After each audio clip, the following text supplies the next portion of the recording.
thank you everyone for coming.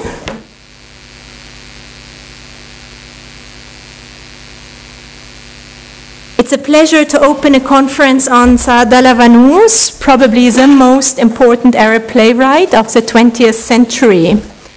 Committed to building a better world based on freedom, democracy, and social justice, Wannous conceived of theater as a public forum that would make it possible for people to critically engage with socio-political, intellectual, and cultural debates.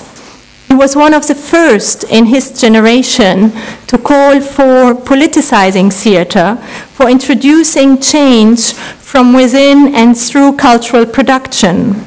Confronted with political setbacks and increasing despair, especially as a result of the Arab defeats of the June 1967 war and the Gulf War of 1991, he did not give up hope, but spoke out against Israeli occupation and Arab dictatorships alike, embracing humanist beliefs as a number of the papers in our conference will show. Shortly before his death in 1997, he self-critically admitted that his generation did not achieve the ideals of democracy and human rights it was looking for. Placing his hope in the future generation, he coined the today often cited sentence, "We are condemned to hope." In light of the political change sweeping the region today, the Syrian uprising in particular, Wannous has gained in importance as a playwright and a public intellectual. In part as a follow-up to the recent performance of Wannous' play, The Rape, Al-Ightisab, produced by AUB and my colleague Robert Myers, directed by Saha Asaf and translated by Nada Saab, who's also one of our speakers, and Robert Myers, our conference wants to pay tribute to Wannous. It also aims to encourage further research on Wannous and to set the grounds for a publication on Wannous in English. The conference consists of two parts, two panels that bring together scholars, writers, and theater artists from Lebanon, Syria, Germany, and the US, who explore different aspects of Wannous' life and work, as well as his impact on a younger generation of artists. We end the conference with a screening of There's So Many Things Still to Say, a documentary about Wannous directed by the late Syrian filmmaker Omar Amiralai that was shot shortly before Wannous' death. And the screening will take place not here, but in Basish Auditorium in West Hall at 6 p.m. And please try to make it. It's really an excellent film that sheds light on Wannous, but also really on the modern history of the region, in particular the impact of the Israeli-Palestinian conflict on the region at large. We would like to thank everyone involved in making this conference possible. First and foremost, the participants, Dima Wannous, Friederike Panevik, Elias Houri, Nada Saab, Muhammad El Attar, Edward Sita, and Saha Asaf, who's also co-organizer together with Robert and myself. In addition, we thank Rulaba Al-Baki, who kindly helped us with translating a couple of the talks from Arabic into English, and will read those out after the speakers. And we would like to thank our graduate assistant, Razan Farhat, and our administrative assistant, Marwa Al-Rose Ramadan, as well as our technical assistant, Yusuf Tome. We extend our thanks to the Office of the Dean at the Faculty of Arts and Sciences, the Center for Arabic and Middle Eastern Studies, and the Center for American Studies and Research, and the English Department at AUB for their generous support. Last but not least, we would like to thank Wannous' family, his widow and daughter, for their trust and generosity. We are very happy and honored to have them with us today. We in particular thank Dima Wannous for opening our conference with a personal note on her father. So, سونيا، أول شيء بدي أشكرك كتير، وبدي أشكر سحر وروبرت وندى على هذا اليوم اللي فعلا كتير يعني أنا فرحانة فيه. وماما بعيدة، ليه بعيدة؟ Shukran, Dima, let me briefly introduce you, also say a few words about you. So Dima Wannous is a journalist and a writer. She studied French literature and translation at the University of Damascus and the Sorbonne in Paris. She writes on cultural and political topics for a number of Arab and foreign newspapers, and has also worked in media broadcast, both radio and television.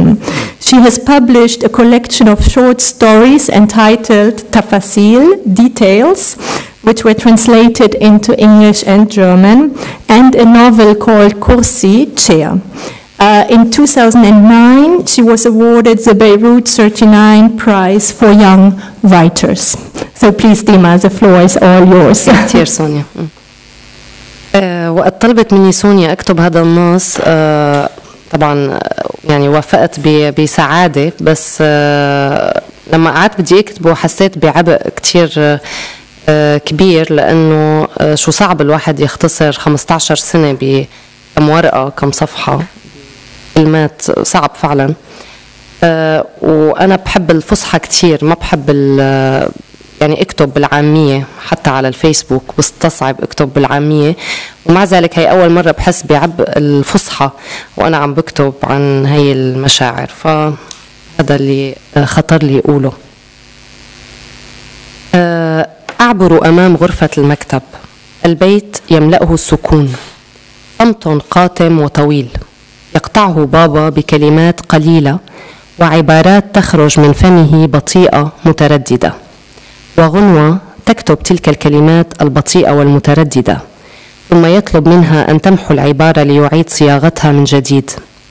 غنوة معماري كانت تأتي كل يوم من الساعة 4 بعد الظهر حتى 8 أو 9 أو 10 أحيانا، وأنا كنت أتساءل لماذا يصر والدي على حضور غنوة كل يوم، لماذا يصر على الكتابة مع أنه لا يعرف أن يكتب، بالكاد يكتب عبارة واحدة كل يوم وقد يمحوها في نهاية الأمر.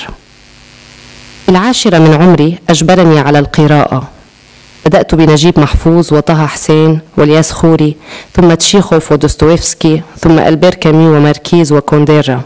لم يطلب مني يوما أن أقرأ مسرحياته، ولم أفعل أنا أيضا حتى رحيله، باستثناء كتاب واحد سردي عن تجربة قاسية عشناها كلنا، عن الذاكرة والموت، كتاب فيه مجموعة من القصص إلى جانب يومياته في المستشفى خلال الأيام التي تعرض فيها لصدمة إنتانية وكاد أن يرحل عنا ذلك الحين.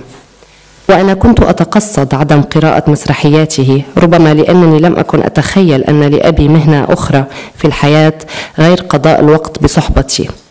وبالفعل قضينا معظم سنواته الأخيرة سوية، نتنقل بين غرفة النوم حيث يتمدد كثيرا من الوقت وبين الصالون حيث نشاهد فيلما أو نشرب الشاي، ونتحدث كأسرة صغيرة مكونة من 3 أشخاص لا تنقصها الكآبة ولا الوحشة. لم أكن أتخيل حياتي من دونه، كان الحياة كلها.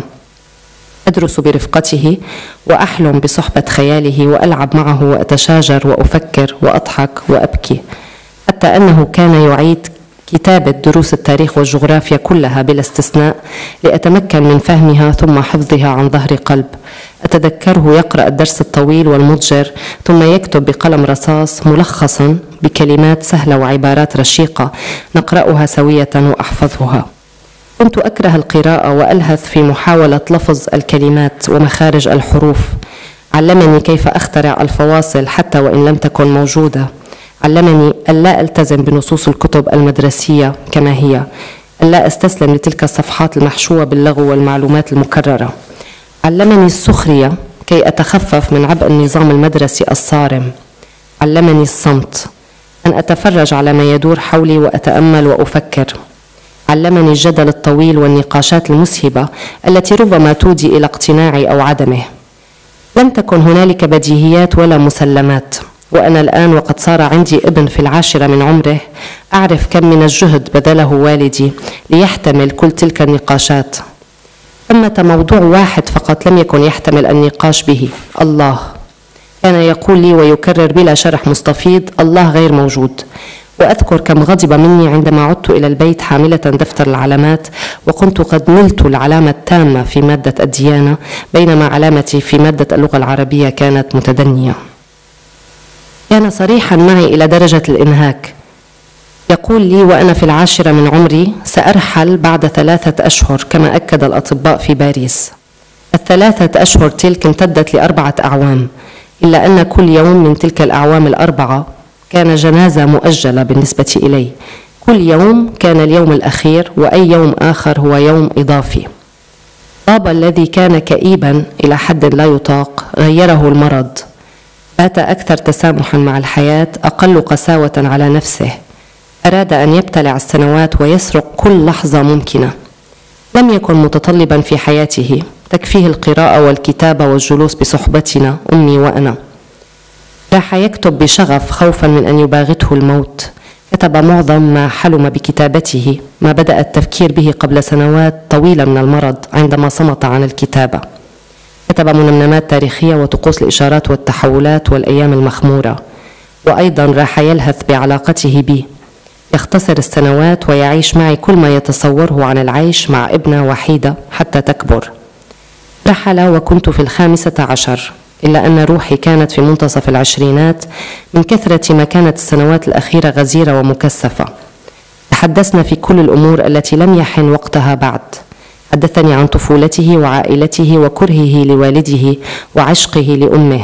حدثني في السياسة ورفض انتسابي لحزب البعث مع معرفته أنهم سينسبوني بالغصب ومن دون أن أعرف، لكنه علمني أن آخذ موقفا وأن أواجه وأتمرد. لا وجود للبديهيات. علمني أن أعيش كما أريد وليس كما يريدون لي أن أعيش. حدثني في الجنس وفي الدين وفي المحرمات وفي الحب. كان يؤرقه أنني لم أحب وقد بلغت 12 من عمري. لم يكن يعرف أن أحاديثنا تلك كانت تغنيني عن الحياة، كانت هي الحياة كلها. تعلمت في مدرسة يقصدها أبناء التجار ورجال الأعمال والدبلوماسيين العرب والمسؤولين. أذكر أنني كنت الوحيدة من بنات صفي التي لا يمتلك أهلها سيارة، وأذكر أنني كنت أرى أن عدم امتلاك سيارة هو الأمر الطبيعي وامتلاكها هو الاستثناء. هذا بحد ذاته يشبه السحر بالنسبة إلي. كيف استطاع والدي أن يعلمني ذلك الاكتفاء من دون أن يقوله مباشرة ومن دون أن نتحدث في أمور السيارات وغلائها وكيفية امتلاكها؟ ثم في أيامه الأخيرة عندما سكن مع والدتي في المستشفى، انتقلت أنا للسكن عند قريبته في منطقة المزة. زوجها كان ضابطا، وأنا لم يعد باستطاعتي ركوب باص المدرسة لأنه لا يصل إلى كل الأماكن، فصار سائقهم يقلني بسيارتهم المرسيدس الفارهة إلى المدرسة كل صباح. كنت أصاب بمغص مع الاقتراب من المدرسة، وأروح أرجو السائق أن يتوقف بعيدا من الباب كي لا يراني أحد نازل من تلك السيارة. أخجل وأرتبك وأجهز الكلام الذي سأقوله لمن يراني، أجهز المبررات لفعلتي البشعة تلك.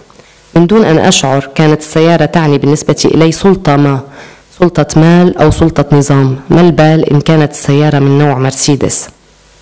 عندما كنا نركب سوية في التاكسي للذهاب إلى قريته في طرطوس أو إلى فندق الشام أو أمية أو مطعم البستان للقاء أصدقائه، كان يجلس بالقرب مني في المقعد الخلفي. وكانت تلك بمثابة إهانة للسائق في سوريا، لأن على الرجال أن يجلسوا إلى جانبه، هكذا تقتضي التقاليد. لم يكن يعرف والدي معنى التقاليد، وكان همه هو السكوت والصامت الذي يختزل كلماته أن يحدثني طوال الطريق مهما كان طويلا.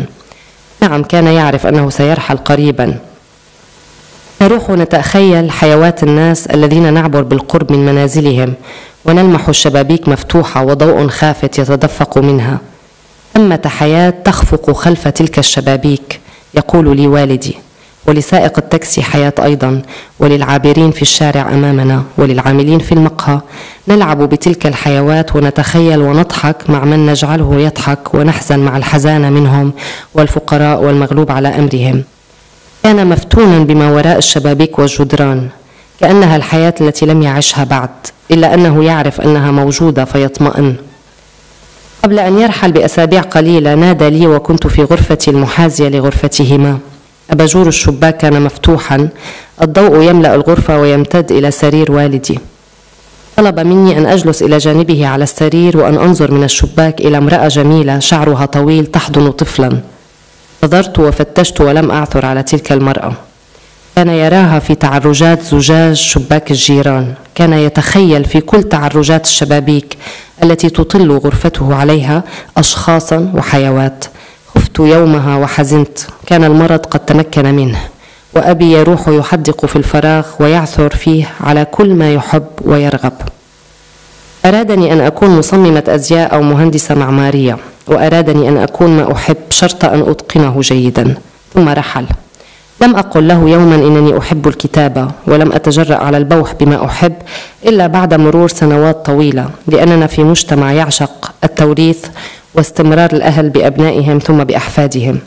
وكنت على الرغم من حبي للكتابة أكرهها في لحظات كثيرة، خاصة عندما يقال لي ببساطة ومن دون تفكير: ألن تكملي مسيرة والدك؟ ذلك السؤال العقيم الذي لا يخلو من السذاجة كان يطيح بأحلامي ويقف بيني وبين رغبتي في الكتابة، ليس لأن والدي كاتبا بل لأنني أحبها وأستمتع بها. عشت لسنوات تنقلت فيها بين أعمال لا أحبها، إلى أن قررت أنني سأكتب مهما كانت كتابتي سيئة ومخيبة للكثيرين. على الأقل سيفرح أبي أنني كنت ما أريد أن أكون.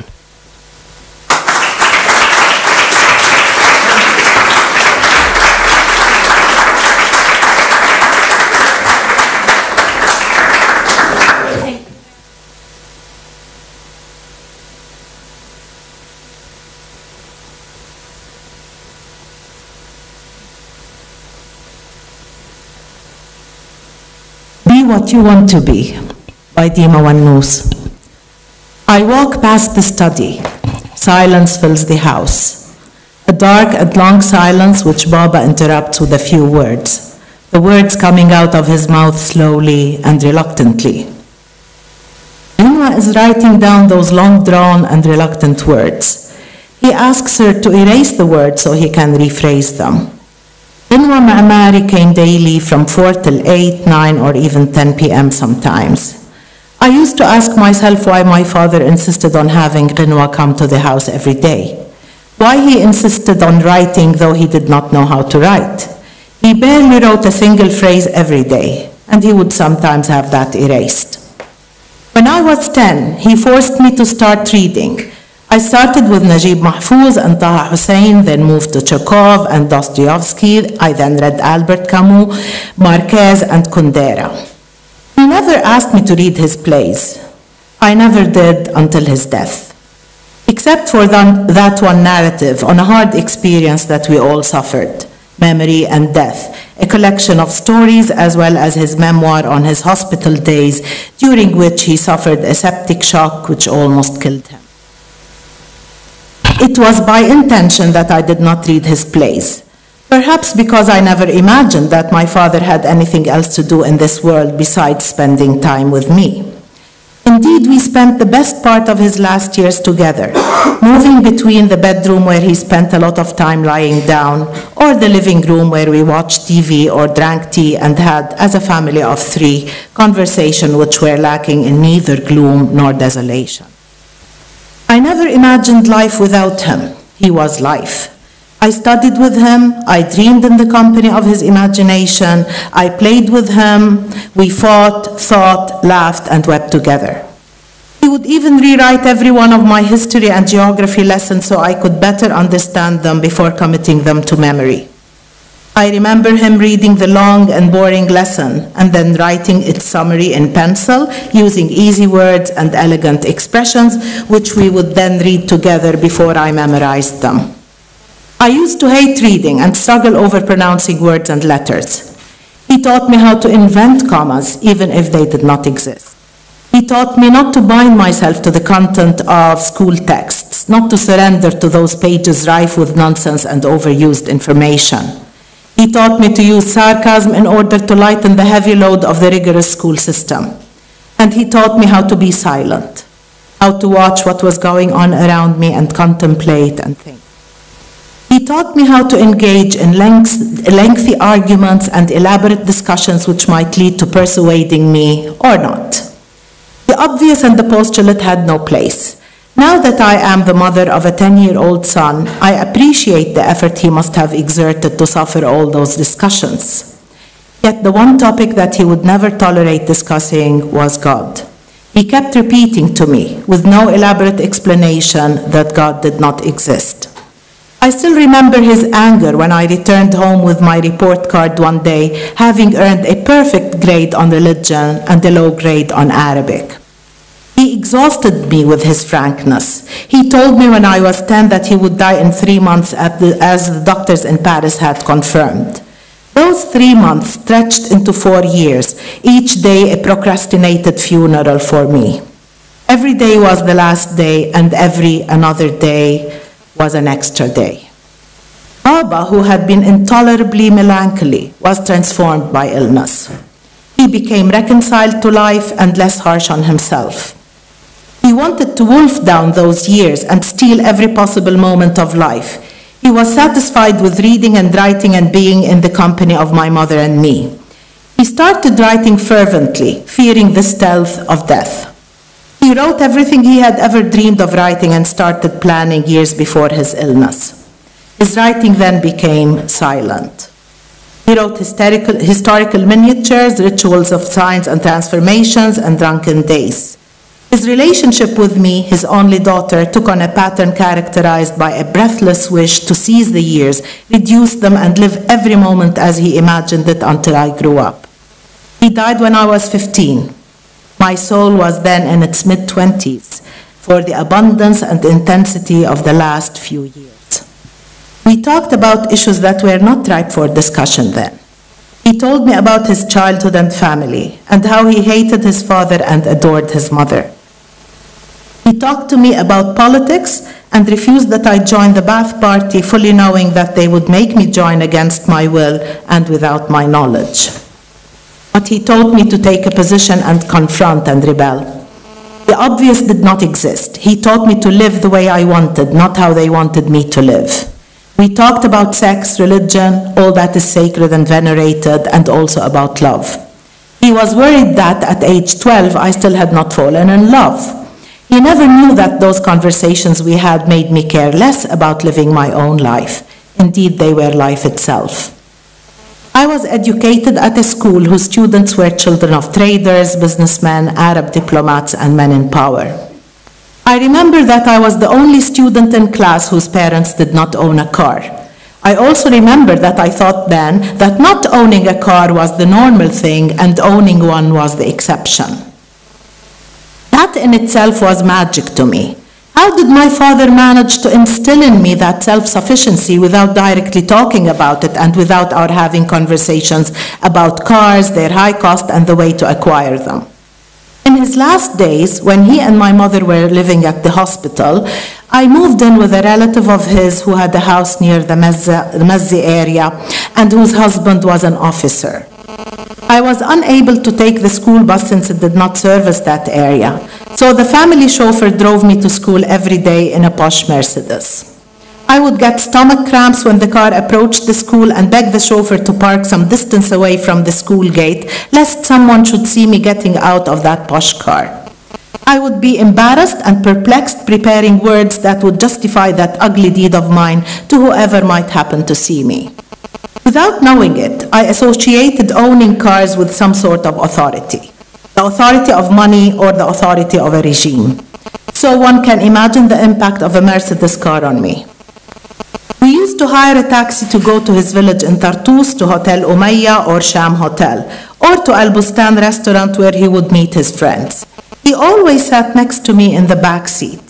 In Syria, that was considered an insult to the driver, since according to tradition, men were supposed to take the front seat, right next to the driver.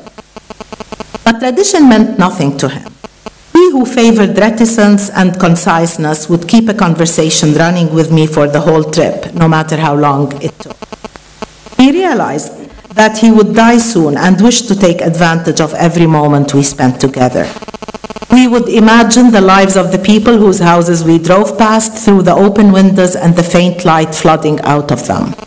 A certain life is throbbing behind those windows, my father would say to me. The taxi driver also lives a certain kind of life. The passers-by in the street ahead and the workers at the cafe too lead certain lives. We played games with those lives and made our imagination run wild, laughing with those people who wished to be happy and grieving with those who we wished to be sad, poor, or helpless. Life behind windows and walls held a great charm for him. It was as though that was the life he had yet to live. He knew it existed, and that put him at ease. He called me a few weeks before he passed away. I was in the next room. The shutters were open, allowing light to fill the room and stretch to my father's bed. He asked me to sit next to him on the bed and look out the window at a beautiful woman with long hair who was holding a baby. I looked and searched, but did not find that woman. He saw her in the ridged panes of the neighbors' windows. He was imagining people and existences in the ridged surfaces of windows which his room overlooked. That day I felt afraid and sad. The illness had become rooted in him, and he took to staring into the hollow and finding there what he loved and desired. He had wanted me to be a clothes designer or an architect, but he also wanted me to be what I liked to be, provided that I mastered my work. And then he was gone. I never told him that I liked to write, and I never dared to disclose what I liked until several years had passed. For we live in a society which nurtures a passion for the system of heredity and seeing the continuity of parents through their children, then grandchildren. Despite my fondness of writing, I used to frequently loathe it, particularly when I would be addressed simplistically and thoughtlessly. Aren't you going to follow in your father's footsteps? That unproductive and almost naive question would shatter my dreams and prevent me from pursuing my desire to write. Not because my father was a writer, but because I actually love to write. I take pleasure in writing and find that I exist through writing. That took years to settle. During those years, I moved from one hated job to another, until I decided that I would write, no matter how poor the quality of writing and how disappointing to many. At least my father will be glad that I am what I want to be. Thank you.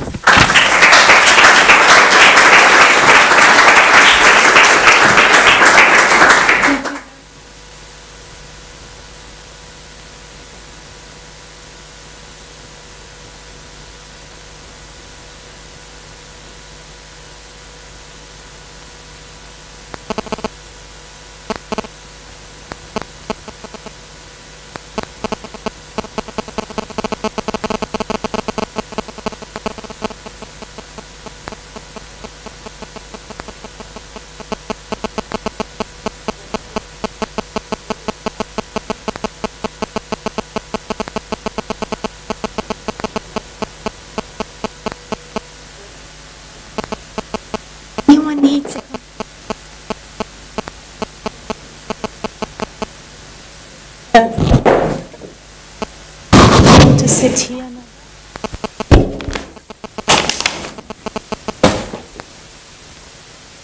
So first of all, again, thank you, Dima, for this very beautiful and touching text, and thank you, Ola, for really this very beautiful and touching translation. So we start right away with our first panel, in which we have 3 speakers. I'll briefly introduce them, and then we have the 3 talks, and we'll have the discussions and questions after the 3 talks. So we start with Friederike Pannewick.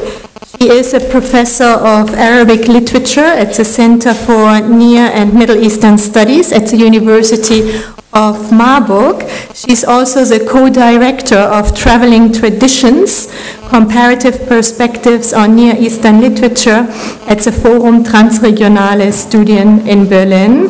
Her publications include Martyrdom and Literature, Visions of Death and Meaningful Suffering in Europe and the Middle East from Antiquity to modernity, and her book that was published in German, Das Wagnis Tradition, Arabische Wege der Theatralität, in addition to numerous other studies on Arabic literature and theater. I would like to point out that she translated Wannous' play The Rape into German in the early 1990s, where it was produced in a number of different theaters. He is also the recipient of the 2012 Leibniz Prize, Germany's most important research award, given for the first time for Arabic studies and for Arabic literature. Thank you very much, Friederike, for coming. Elias Khoury is an acclaimed novelist, critic, and public intellectual. He's the editor-in-chief of the Journal of Palestine Studies and a visiting professor at the Lebanese American University. He has also taught at Columbia, New York University, and the American University of Beirut. He has published more than 10 novels, which have been translated into several languages. I'll just name some of them: The Journey of Little Gandhi, The Kingdom of Strangers, Gate of the Sun, Yalu, As Though She Were Sleeping, and The Broken Mirrors, Sinal Kol, which just came out in its English translation this year. Nada Saab is an assistant professor of Arabic studies at the Lebanese American University. She has written several studies on Arabic drama and translated plays by Saud Wannous, Issam Mahfouz, and Jawad al-Asadi from Arabic into English. He's currently working on a book on Levantine drama, co-authored with Robert Myers, to be published by Brill. Thank you very much, all three of you, for coming, and we start with Friederike's talk. Thank you. Can you hear me? Is it fine, or should I? No? Okay, so I can. Okay, thank you very much, Sonia. I would start to thank you, Sonia, and Robert for the invitation to this international conference. It's my great pleasure and honor to be with you here and to speak to you today. You know, as a graduate student, I came for the first time to Syria as a visiting student to Al-Mahad Al-Ali Lil-Funun Al-Masrahiyya in Damascus.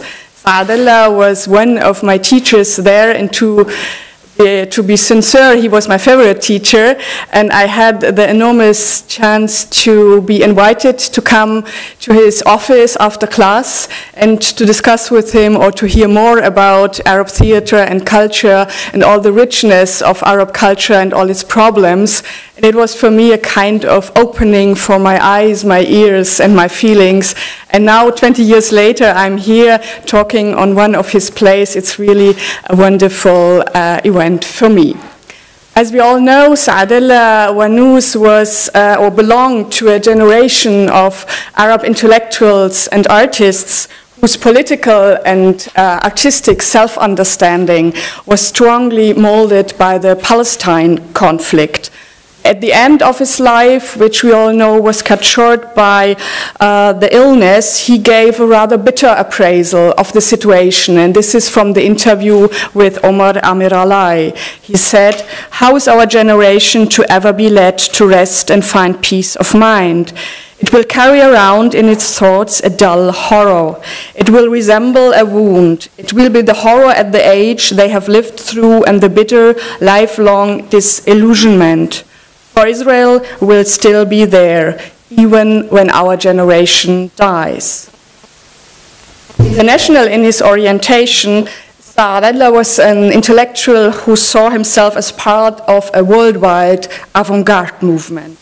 The early phase of his writing, from the beginning of the 60s to the 70s, was formatively influenced by Erwin Piscator's political theater, but above all by Bertolt Brecht's didactic theater. His initial works reveal an intensive social engagement, which he characterized in his theater manifesto, Bayanat li Masrah Arabi Jadid, from 1970, as a tazyiz al-masrah, a politicization of theater. In a phase marked by significant social developments, triggered by the national defeat at the hands of Israel in the June War, Saud bravely and provocatively formulated the lineaments of a politicizing aesthetic, which was to make Arab theater into a vehicle of hope, instigating political reforms and motoring processes of democratization. He said, "We perform theater to develop and change consciousness. We want to deepen the grasp of our collective consciousness for our shared historical consciousness." Over the course of the next 10 years, Saud wrote several plays based on such political commitment, and these were produced throughout the Arab world on different stages. Then came President Sadat's speech to the Israeli parliament in 1977. And we all know this meant a world came crashing down for not only Saud but a whole generation of committed intellectuals in the Arab world. Saud did not write a single play for the next 12 years. He first broke his silence in 1989 with a play that was as celebrated as it was controversial, a play that attempted to relate to the Palestinian conflict from an Israeli viewpoint, al-ightisab, the rape. Analyzing human cruelty and its use of torture and violence, al-ightisab is a drama that itself violated a taboo of Arab society, namely to consider the other side of the conflict and to think about Israelis as people and not as faceless enemy, al-adu. This is why I have chosen this drama to demonstrate how Saud's way of understanding commitment changed and turned from a Brechtian politicization of theater to a new approach that sought to generate insight into social, individual, and psychological phenomena, a kind of individual humanism that counts for both sides of a conflict. In an interview in 1997, Saud explained this new approach, and I quote him, "My play tells about a Jewish man. He denounces the abuse and torture of Palestinians by the Shin Bet. I was subsequently accused of being an Israeli sympathizer. I was seen as paving the way for reconciliation. But my goal was to put an end to our feelings of shame. I wanted to destroy the notion that Israel is a taboo, a united homogeneous bloc, an enemy that has to be annihilated before it annihilates us. I've called this notion the retreat into the eternal animosity." The play is a harrowing analysis of violence in a state where the rule of law is flouted. It portrays an Israeli security officer who can no longer cope psychologically with torturing Palestinians during interrogations. He becomes impotent and visits a doctor. During the consultation, incidents from the interrogations are shown in flashbacks. A Palestinian is beaten and castrated, his wife then raped before his eyes, then he is murdered. Parallel to these scenes, in which the secret service member is also presented at home, the author unfolds the history of the suffering of the victim's family. The dramatic high point of the play is the attempt by the Israeli to break out of the spiral of violence with the help of the doctor. But instead of letting him go, his colleagues murder him, amongst them his stepfather, chief of the Secret Service. His wife is raped by one of the colleagues and flees to the US. The Palestinian wife of the victim, abused by the same Israeli, assumes the place of her husband in the resistance. In the last act, the doctor and the figure of the author take the stage and state their positions against the repression and violence being practiced on both sides. A number of Arab and particular Palestinian critiques condemned this play in the 1990s as being biased towards Israel. It is one of the very few plays from the Arab world to be performed in German translation in various productions in Germany and Austria. Revealingly, many German critics accused the author of presenting a biased pro-Palestinian view of things. We thus have a situation where different publics perceive and criticize diametrically opposed tendencies in the play. The fierce reactions, the play was banned in Syria before its premiere then, allow us to deduce that the author had gotten to the heart of the matter. It was a direct and political response of an artist in a state strictly censoring such open display of opinion. The staging of the play in Syria in December 1990 was only permitted in the form of a so-called public rehearsal held in a small room. A proper premiere in a theater then was prohibited. And as we heard in the following years, from 1991 to 1997, Sardalla wrote, as he put it, against death. The perspective evident in his writing shifted after the parallel tragic outbreak of the Gulf War and his illness. And along with it, his literary techniques and the characterization of figures changed. From the parable-like style of his politically accentuated didactic theater, where the figures were examples, in the final life of his creative writing, he addressed specific individual themes, exploring interpersonal problems, furnishing psychological studies, and achieving multidimensional characterization. And in an interview with Mari Ilyas in the mid-90s, Saadallah explained this turnaround in his work as stemming from the realization that, by the turn into the 1990s at the latest, political involvement in the Arab world was hopeless. The opposition groups in society were marginalized. The established political forces rotten to the core and hopelessly factionalized. Belief in being able to change the world through struggle, heroic acts, and martyrdom was suddenly revealed to be an illusion. And in these years, Saadallah bid farewell to the idea that had hitherto guided him, that the problems of the Arab world could be traced back to simple power relations in society. And this new style of drama led Saadallah to a kind of aesthetic liberation and self-discovery. He said in an interview, again with Mari Ilyas, "For the first time, I feel that writing is enjoyable. I was of the view that personal worries or individual problems were bourgeois, were superficial, unimportant affairs which one can put to one side. My whole interest was focused on grappling with and understanding history.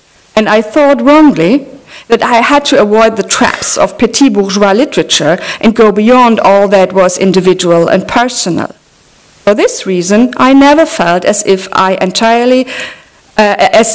entirely at one with myself in my work as a playwright." And my argument in this paper is that Al-Ikhtisab represents a turning point in Saadallah's work. In effect, it marks the passage from the politicization of theater to an individual humanism, a humanism that is to be understood as a new kind of deep political and humanist commitment. And I would now like very briefly look at this new dramatic style, taking the thematic aspect of violence and plotting how it impacts on one of the female protagonists, Talal. Talal is the wife of a resistance fighter who refuses to divulge any information despite torture. While in prison, she is raped by members of the Israeli Secret Service. Her husband is forced to look on at the violation, a method to induce confession. By the way, it's interesting to know that Saadallah wrote this play twice. The version we have in Amal Kamile from 1996 is the second one, and it differs in quite a few aspects from the first version published with Dar al-Adab in 1990. I'm familiar with the changes made because I translated the first version and published it in German in 1993.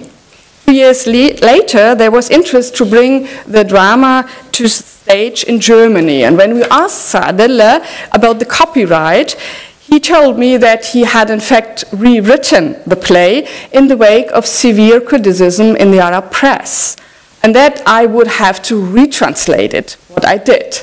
The second version was published in German in 1996 and put on stage there. But allow me to return to Talal and the impact of violence. Talal experiences how her husband is unable to protect her.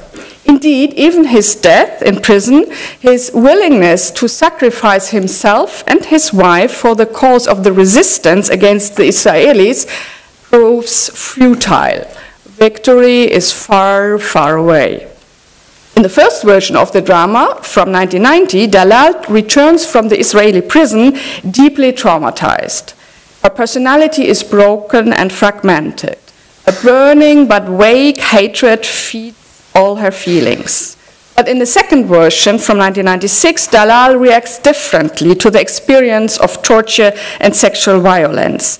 The young woman decides to follow the path of self-sacrifice. Her actions follow a pattern taken by many historical and contemporary examples of female reactions towards suffered violations. She is ready to die in order to purify her body through death from this violation and humiliation. Her purification will be realized through killing both herself and Israeli soldiers. Talal begins to smuggle bundles of dynamite tied around her body through Israeli checkpoints. Should she be caught, she would blow up the soldiers and herself.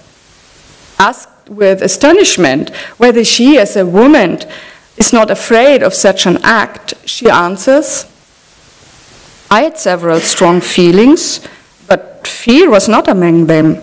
When I tied the bundle around my body and my belly became round and heavy, I felt a fruit rising in my womb. And when I walked down the street with my pregnant womb, my steps were as hard as steel. Nothing was in my way. I imagined how it would be to explode. My private parts would explode with me. My body would be purified and would fly in the empty space like an undefiled butterfly. Just in the moment of explosion, it flashed through me. I was ashamed because of my secret desire running through my veins. The bundles of dynamite were pushing on my navel. A burning sense of lust was overcoming me as I imagined how it would be to explode together with them and to be dispersed like a blazing inferno and devastating rubble.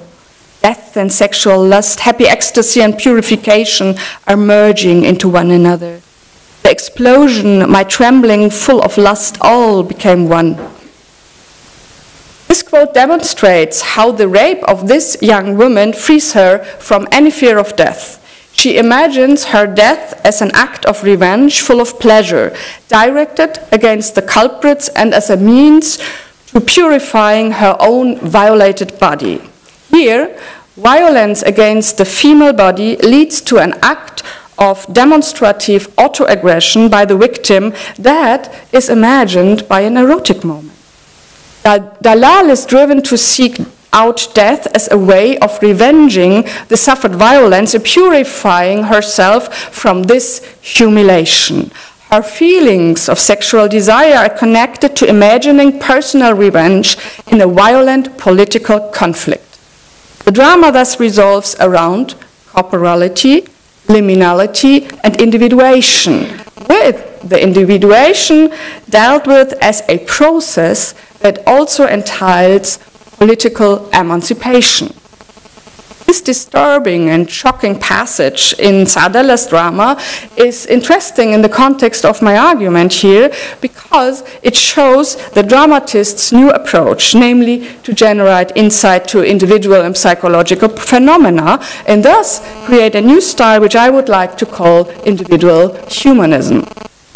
In his earlier dramas, like Mughamarat Ra's al-Mamluk Jabir or Al-Fil Ya Malik al-Zaman, violence is already an important issue. But these dramas are parables in the style of Brecht's didactic theater. They explore the problems and issues which emerge when civil courage and political criticism are forced to confront a totalitarian and disenfranchising system based on violence and repression. In this earlier stage of his writing in the 60s, Saud dealt with violence as a structural problem.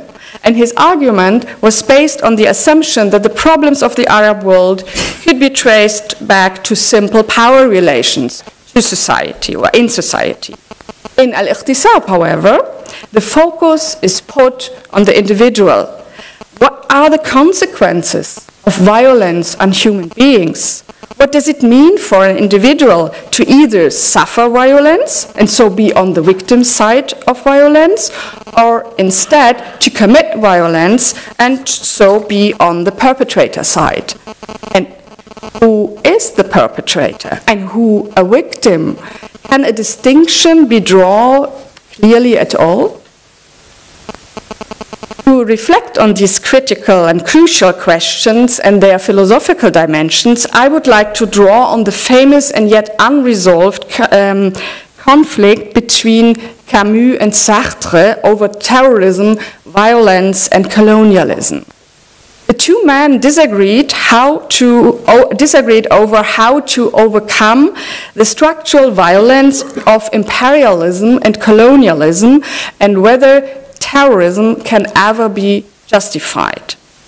In his preface to Fanon's Le Damné de la Terre, Sartre argues in favor of violence as a liberating force in the struggle for nationhood. And I quote Sartre's, "A fighter's weapon is his humanity.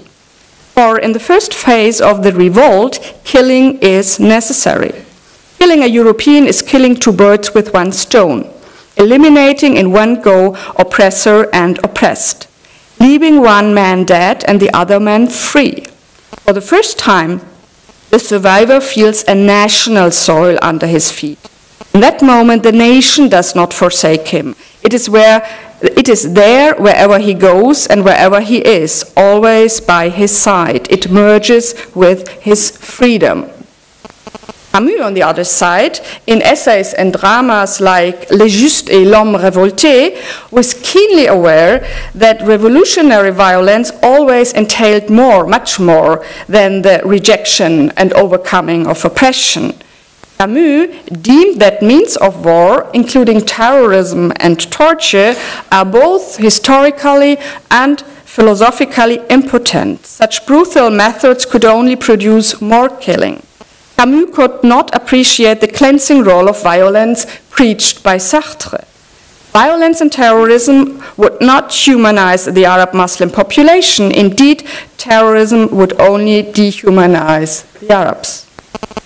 At a meeting organized by l'Amitié Française, Camus opposed the Communist Party's approach and spoke out against the violent behavior condoned in 1945, saying, quote Camus, "Some of the Nazi hatred has remained with us.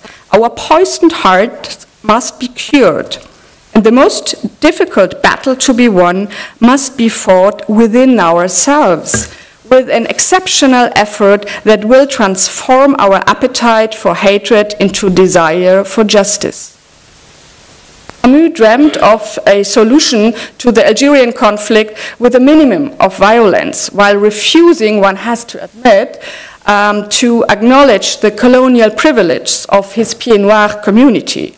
And according to Ronald Aronson, he repressed the reality of the FLN. He refused to connect violence with the facts of Arab life in French-ruled Algeria.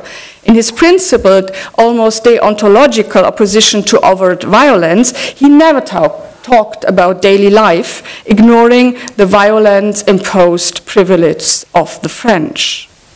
But returning to Al-Iqtisab, in this drama's representation of violence, I would argue that what we have here is a position somewhat in between Sartre's and Camus' respective conception of violence in a political struggle. Saud's play goes a step further by reflecting on the impact and consequences of violence for individual human beings. He takes a closer look at both sides. The side of the victim suffering violence and the side of the perpetrator inflicting violence on others. What is highly telling and unique in this drama is the fact that there are perpetrators and victims on both sides, the Israeli and the Palestinian. And in some instances, victims transmute into perpetrators. Talal is at first a victim, but after having suffered rape, she experiences a transformation into a perpetrator. Is this the kind of emancipating violence from below in the context of a liberation struggle which Sartre and Fanon had in mind? I would like to ask here. Fanon argues that violence, and I quote Fanon, violence rids the colonized of their inferiority complex, of their passive and despairing attitude. It emboldens them and restores their self-confidence. Even if the armed struggle has been symbolic, and even if they have been demobilized by rapid decolonization, the people have time to realize that liberation was the achievement of each and every one, and no special merit should go to the leader. Quote. This emancipating function of violence from below is also intrinsic to Sartre's logic in his preface to The Wretched of the Earth. Violence, according to Sartre, is not only the essential tool of oppression, but also the only possible path to liberation.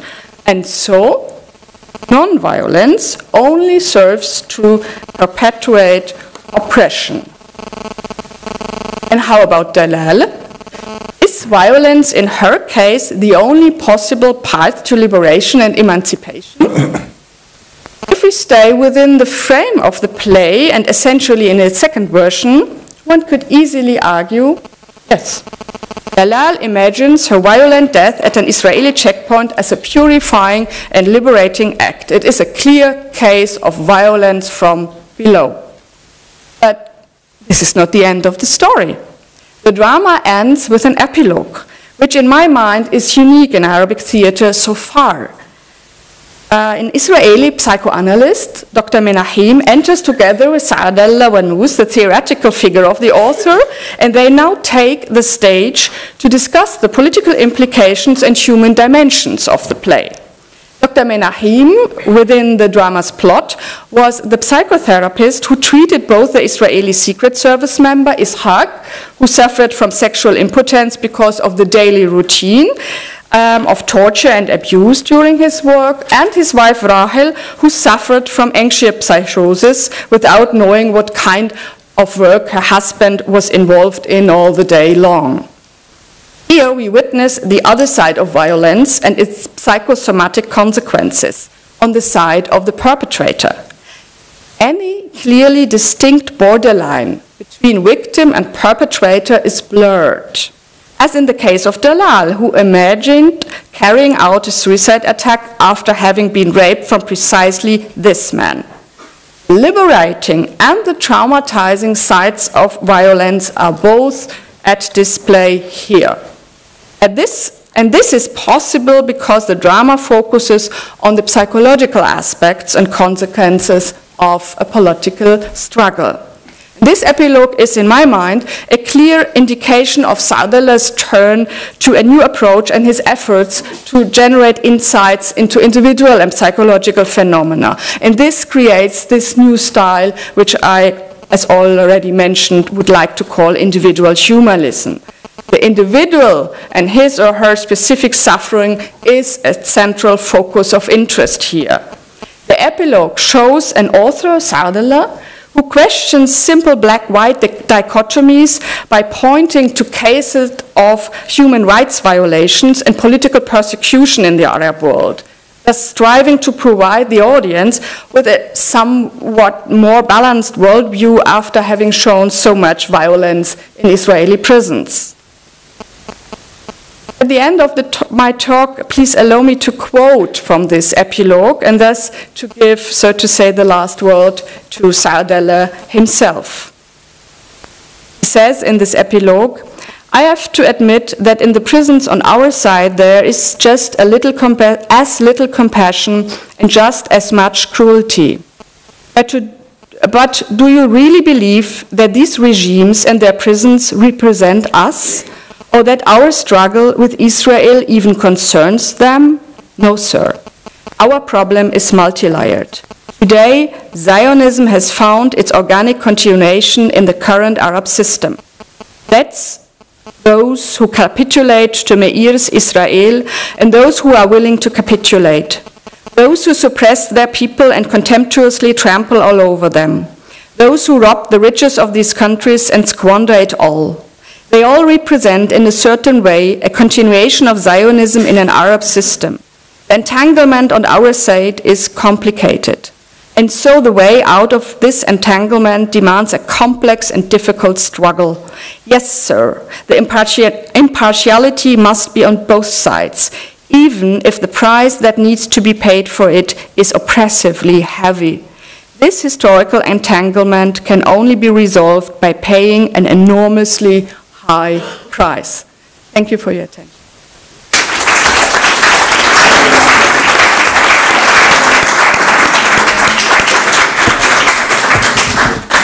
Thank you very much, Friederike. We'll have the discussion, as said earlier, afterwards. Our next speaker is Elias Houri, who is speaking about Wannous as playwright and as writer and public intellectual. شكرا سونيا، صباح الخير. الحقيقة بعد ما سمعت كلمة ديما ونوس الجميلة حسيت أني وقعت حالي بالفخ، لأني قررت أحكي بالإنجليزي. كان لازم أقبل عرض سونيا أني أحكي بالعربي. هلا it's too late. تورطنا وكتبنا النص بالإنجليزي. بس رجاء يعني تخيلوا الأصل العربي اللي خلف الإنجليزي. مشان بس يعني تمشوا معي بالنص اللي أنا كتبته. Of course, first of all, I want to thank you, Sonia, and the organizers and everybody who is here. Although I think that the way you are sitting makes us feel, we here on the panel, that it's an empty place, whereas it's not. But I don't know why you have chosen to sit very, very, very far from us. Maybe to give us the freedom to fight each other's. Because I think after Friederike's speech, a fight is building up, and I will mention a little bit about the fight in my presentation, and then I hope we can discuss thoroughly this Camus Sartre problematic, putting Saud Wannous in this problematic, which I thought is totally discussed fully, because Saud was a communist. And this is the classical communist position in Palestine.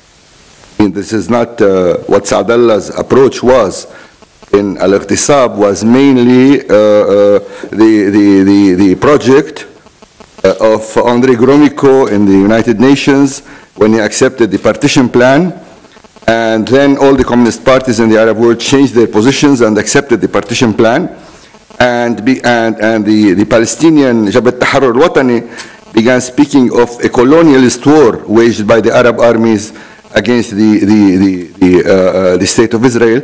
So we are in a very problematic political situation, and I think Al-Iqtisab, of course, it's a very important play on the other levels you spoke about, but politically speaking, it must be put in its political frame, which is part of the debate inside the Arab left and inside the Palestinian movement itself. Anyway, the title I changed the title of my speech, Sonia, if you don't mind. It's entitled "The Writer and His Shadow." The image that the film of Omar Emir Alai, "There Are Many Things Still to Say," wanted us to keep in our memory is the double picture of the intellectual. The face of Saud Wannous is shown in two different ways.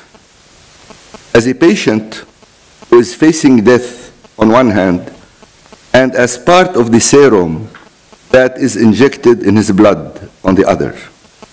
Wannous will be divided between the patient and his image emerging on the drip chamber of the IV injection serum. The writer is facing his double, and it's left to us to decide who of the two is the writer and who is the double, who is the real and who is the shadow. The question of the relationship between the poet and his shadow was never an issue in the classical Arabic poetry. The dual al-musanna united both and made from poetry a tool of an interior dialogue between the two faces of the poet. A patient lying on the hospital's bed was speaking about the defeat, which can be perceived as a cancer killing the nation and the man, while the image of the other is shown as part of a healing process that will never come. Reading the film of Amir Alai through this double image of the intellectual will be an adequate introduction to understand a whole phase of the leftist Arabic modern culture that can be labeled as literature of protest. Based on the concept of engagement, this literature will go beyond the rigid Marxist interpretation of the concept in order to build a field of literary protest influenced by different sources. The Brechtian epic theater, reinventing the classical forms, Al-Hakawati, Samir, 1001 Nights, and so on, existentialism, the absurd theater, and the nouveau roman. The works of San'Allah Ibrahim, Ghalib Halassa, Yusuf Idris, Abdullah Wannous, and many others can be read in this perspective. One can put what I'm calling protest literature in the frame of the post-1967 defeat. The major works of this literature were published around that year, which was a turning point in the collapse of the nationalist leftist discourse. But we must add to this hypothesis the fact of the disenchantment with the image of the hero, which dominated the Arabic modern poetry with its Tammuzian approach. This image will be shaken profoundly by the tyrannical nature of the military regimes that will lead most of the Egyptian writers of the 60s to the prisons of Nasser. The defeat and the disenchantment with the hero will create the conditions of the birth of this literature, a literature which leaves behind the optimism of the socialist realism and its rigid forms, and paves the way for the emergence of new stylistic approaches, creating a critical literature of protest that will not cut with the dominant leftist ideology of the so-called non-capitalist way of the military regimes, but will be its critical double. The protest will be the gate to unconventional forms and to a critical literature that will find a kind of political and ideological representation in the emerging Palestinian resistance movement. This is at least the case of Saudallah Wannous, who will join the voices of Kanafani and Darwish in their attempt to deal with the Palestinian struggle, paving the way to get over the taboos through putting the struggle for Palestine in its context as a humanistic struggle that will try to understand the other and open a perspective of a common Arab-Jewish struggle against the Zionist colonial project.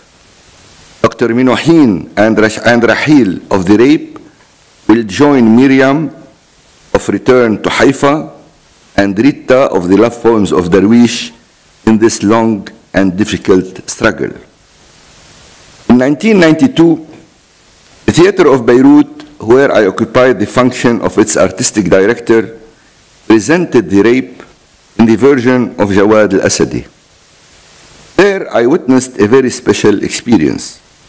The actors and actresses who were playing Israeli characters used to prepare themselves in the backstage through singing collectively Arab national songs of the era of Nasser.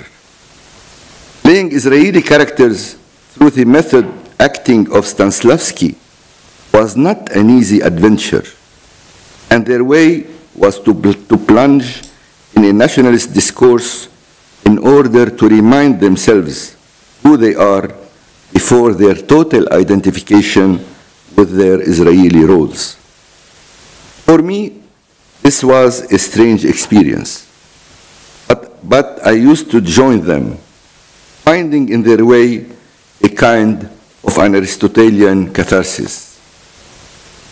This story reveals the interior struggle needed to cross the border and to go beyond the dominant discourse that was unfortunately adapted by the director of the play when he jumped over the dialogue between Dr. Minuhin and the author, ending the performance with one of its problematic phrases, either we or them.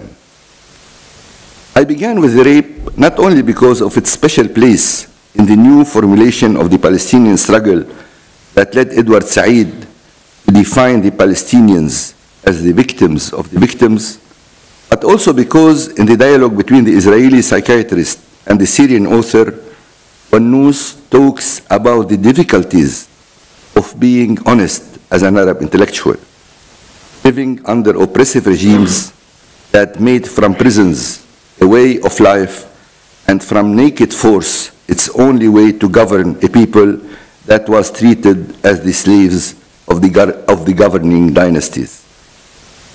As a Syrian writer, Wannous was aware of his role as an intellectual facing the terror of the regime whose legitimacy was based on what was left from the national discourse in the hand of the oppressive state apparatus. He began his career as a playwright with his play حفلة سمر من أجل الخامس من حزيران about the disastrous defeat in 1967. First of all, he was one of the rare voices to name the defeat with its name, instead of using the misleading term Naksa, coined by the Egyptian journalist Muhammad Hassanein Haikal and used by Nasser in his discourse of resignation on June the 8th, 1967. Second, with this play, the political theater of Brecht will take its legitimacy in the cultural field. And third, is the project of the writer to blur the difference between the stage and the audience in an attempt to create a democratic platform in a society dominated by the total absence of freedom of expression.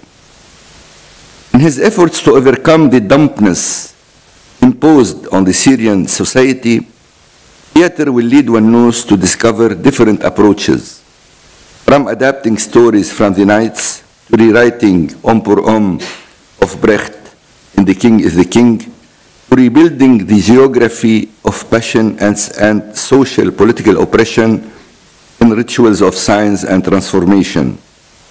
He never forgot his role as a public intellectual whose freedom was threatened by the fragile compromise that led the Syrian left either to be absorbed by the regime or to disappear in its prisons.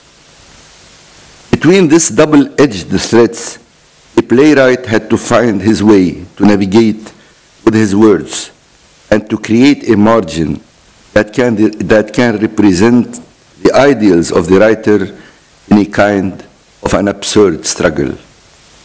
One of the major aspects of this struggle was the language. The man of theater had to solve the huge problem of duality between colloquial and classical. Yusuf Idris solved it through adapting the colloquial Egyptian. Lebanese modern theater used a simple classical language before it shifted towards the colloquial, while Wannous had to invent his own theatrical language. I was always fascinated by his ability to reach a language. When you hear on stage or read it in a book, you forget whether it is classical or colloquial. A language that creates a kind of Brechtian distance without being an obstacle for the flow of the dialogue. In one of my rare visits to Damascus, and while we were discussing the use of the colloquial Lebanese in my novels, I asked him how can he conceive dialogue in classical Arabic. Do you dream in classical Arabic, I asked. Wannous burst out laughing before revealing to me that his first attempts are done in colloquial, then the process of writing and rewriting will lead him to his simple classical Arabic. Then you are not only a writer, but a translator. It took me a long time to realize that all writers are translators, and a major part of their work is to discover ways of translating what looks as mute and ununderstandable into an adequate language. لغة ملائمة. Wannous participated in writing the film of Amir Alai, Everyday Life in a Syrian Village. In this film, we discover a critical, tender language, a language of the beginnings that will be replaced in the films of Amir Alai with a bitter, critical language. On the other hand, Wannous will create in his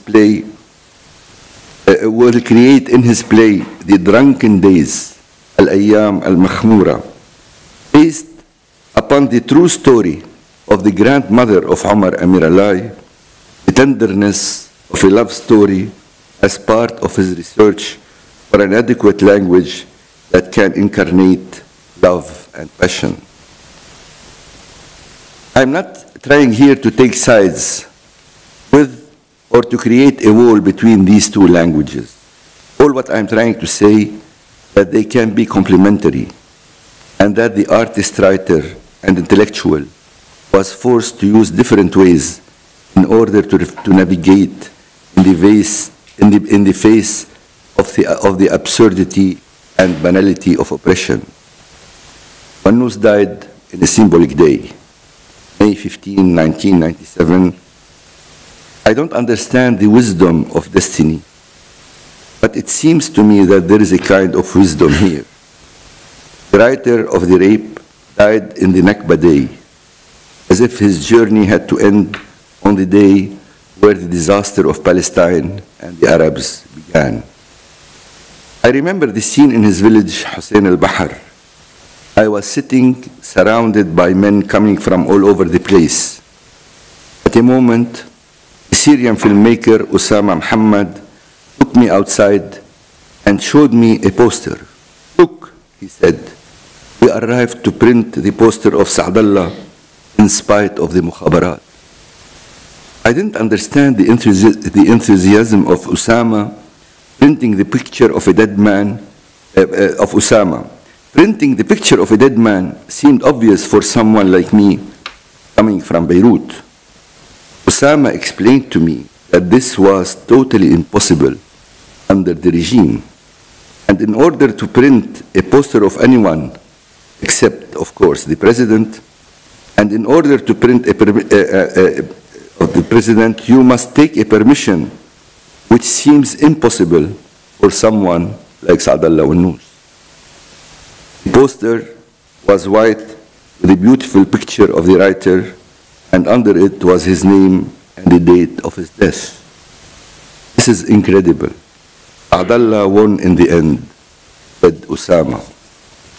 Yes, I said, without realizing what made me share the joy of my friend. Now, I realize that the memory of the poster will take me to the film of Amir Alai. And here, I see the picture of the writer inside the drip chamber of the injection serum. Who is the writer and who is the double? I think that none of the pictures can play the role of the double or the shadow. Double is incarnated in the words written by Wannous. And I may dare now to say that the writer is the shadow of his words, and that reality is incarnated in these imaginary characters that will live long after us.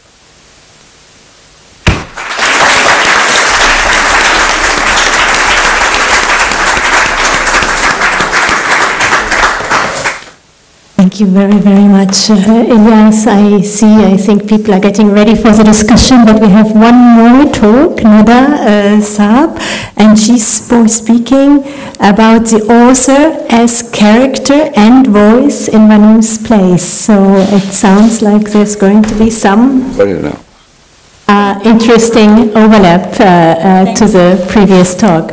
Thank you, Nada. Thank you so much. And thank you for inviting me.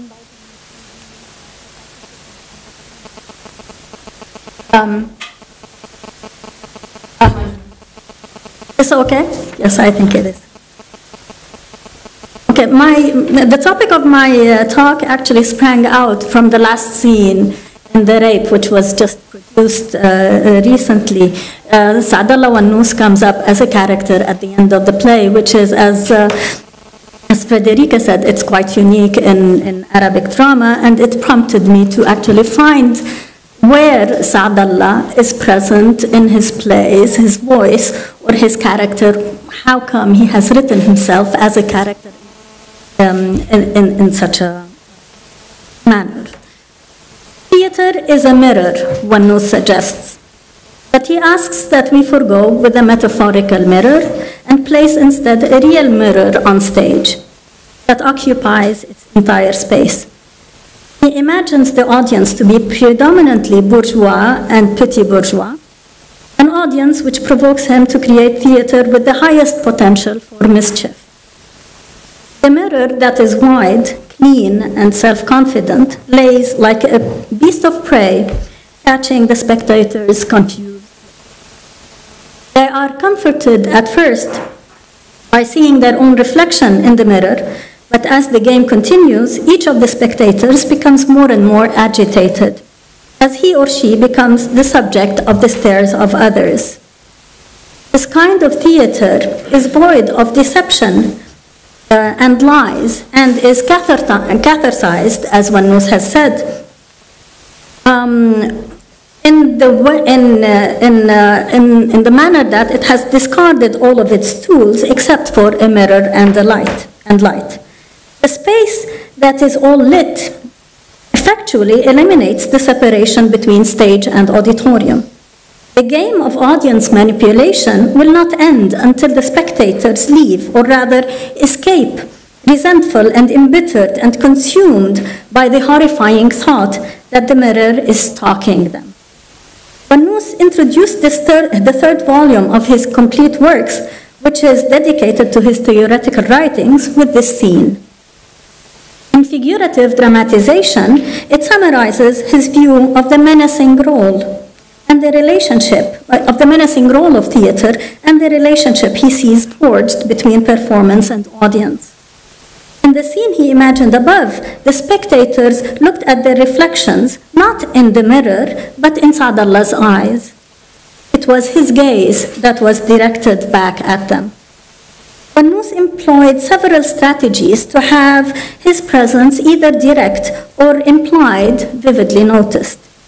Storytellers, medieval historical chroniclers, or choruses are some examples of characters that he lent his voice to.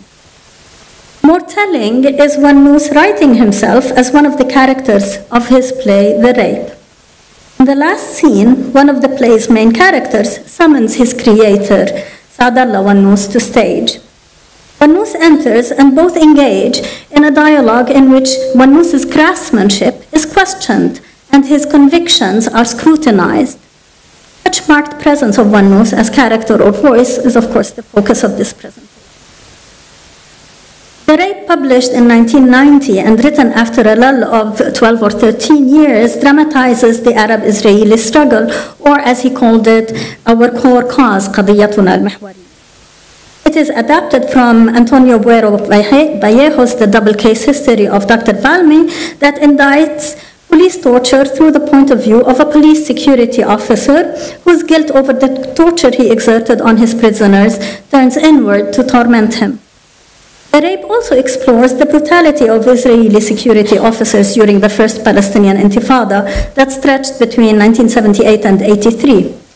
Regarding the similarity between both stories, Wannous warns that, and I open quote, the true dramatic inspiration has never existed in a story in itself, but rather in novel approaches that allow the spectator to ponder his or her historical and existential condition. End of quote. His adaptation of Vallejo's play departs from the latter in two ways. First, it has two storylines, one Israeli and another Palestinian, that are intertwined and contribute to each other's growth. Second, it has Wannous himself written in it, and which discusses his view with another of the play's characters at the end of the play. The play shows a Palestinian resistance fighter taken prisoner by Israeli security police.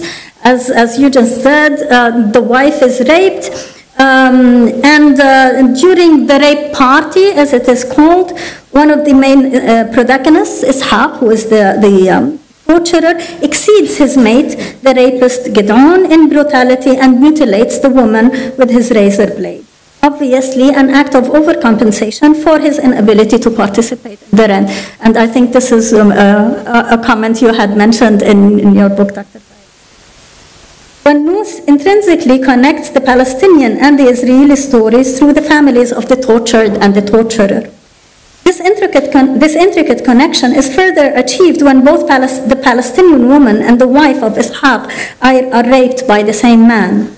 Both communities are susceptible to the same form of violence propagated by the system. Ishaq's infliction of torture causes him to become impotent. A psychiatrist who is skeptic of Zionist ideology prognoses his condition as self-inflicted punishment. In order for you to be healed, he explains, you must either consciously admit that you committed a horrible crime that cannot be justified, or you must be absolutely convinced that these acts are just worthy of respect. In his heart of hearts, no one can possibly be convinced of the latter. He adds, part of our Zionist upbringing is constantly teaching us to hate, but those who raise us don't consider that there's a limit beyond which psychologically human beings cannot go. Absolute hatred is the threshold to a realm in which everything can be justified and anything that threatens one's stability can simply be shut out. But who can give himself over to absolute hatred and not fall to pieces? Ishaq's discovery of the illusions of his Zionist upbringing make him realize Zionism as a pompous historical impotence, he says, shining behind the mask of superiority and cruelty. He becomes like his father, who was skeptical of the veracity of the Israeli state, and like his father, is killed as a result of it. In the Israeli story, three characters share this skeptic view of Israel, two of whom, Ishaq and his father, are doomed by death. The third, Dr. Menuhin, the psychiatrist, takes pride in his skepticism because he says it protects him from the spiritual misery in which the miraculous state of Israel is sinking.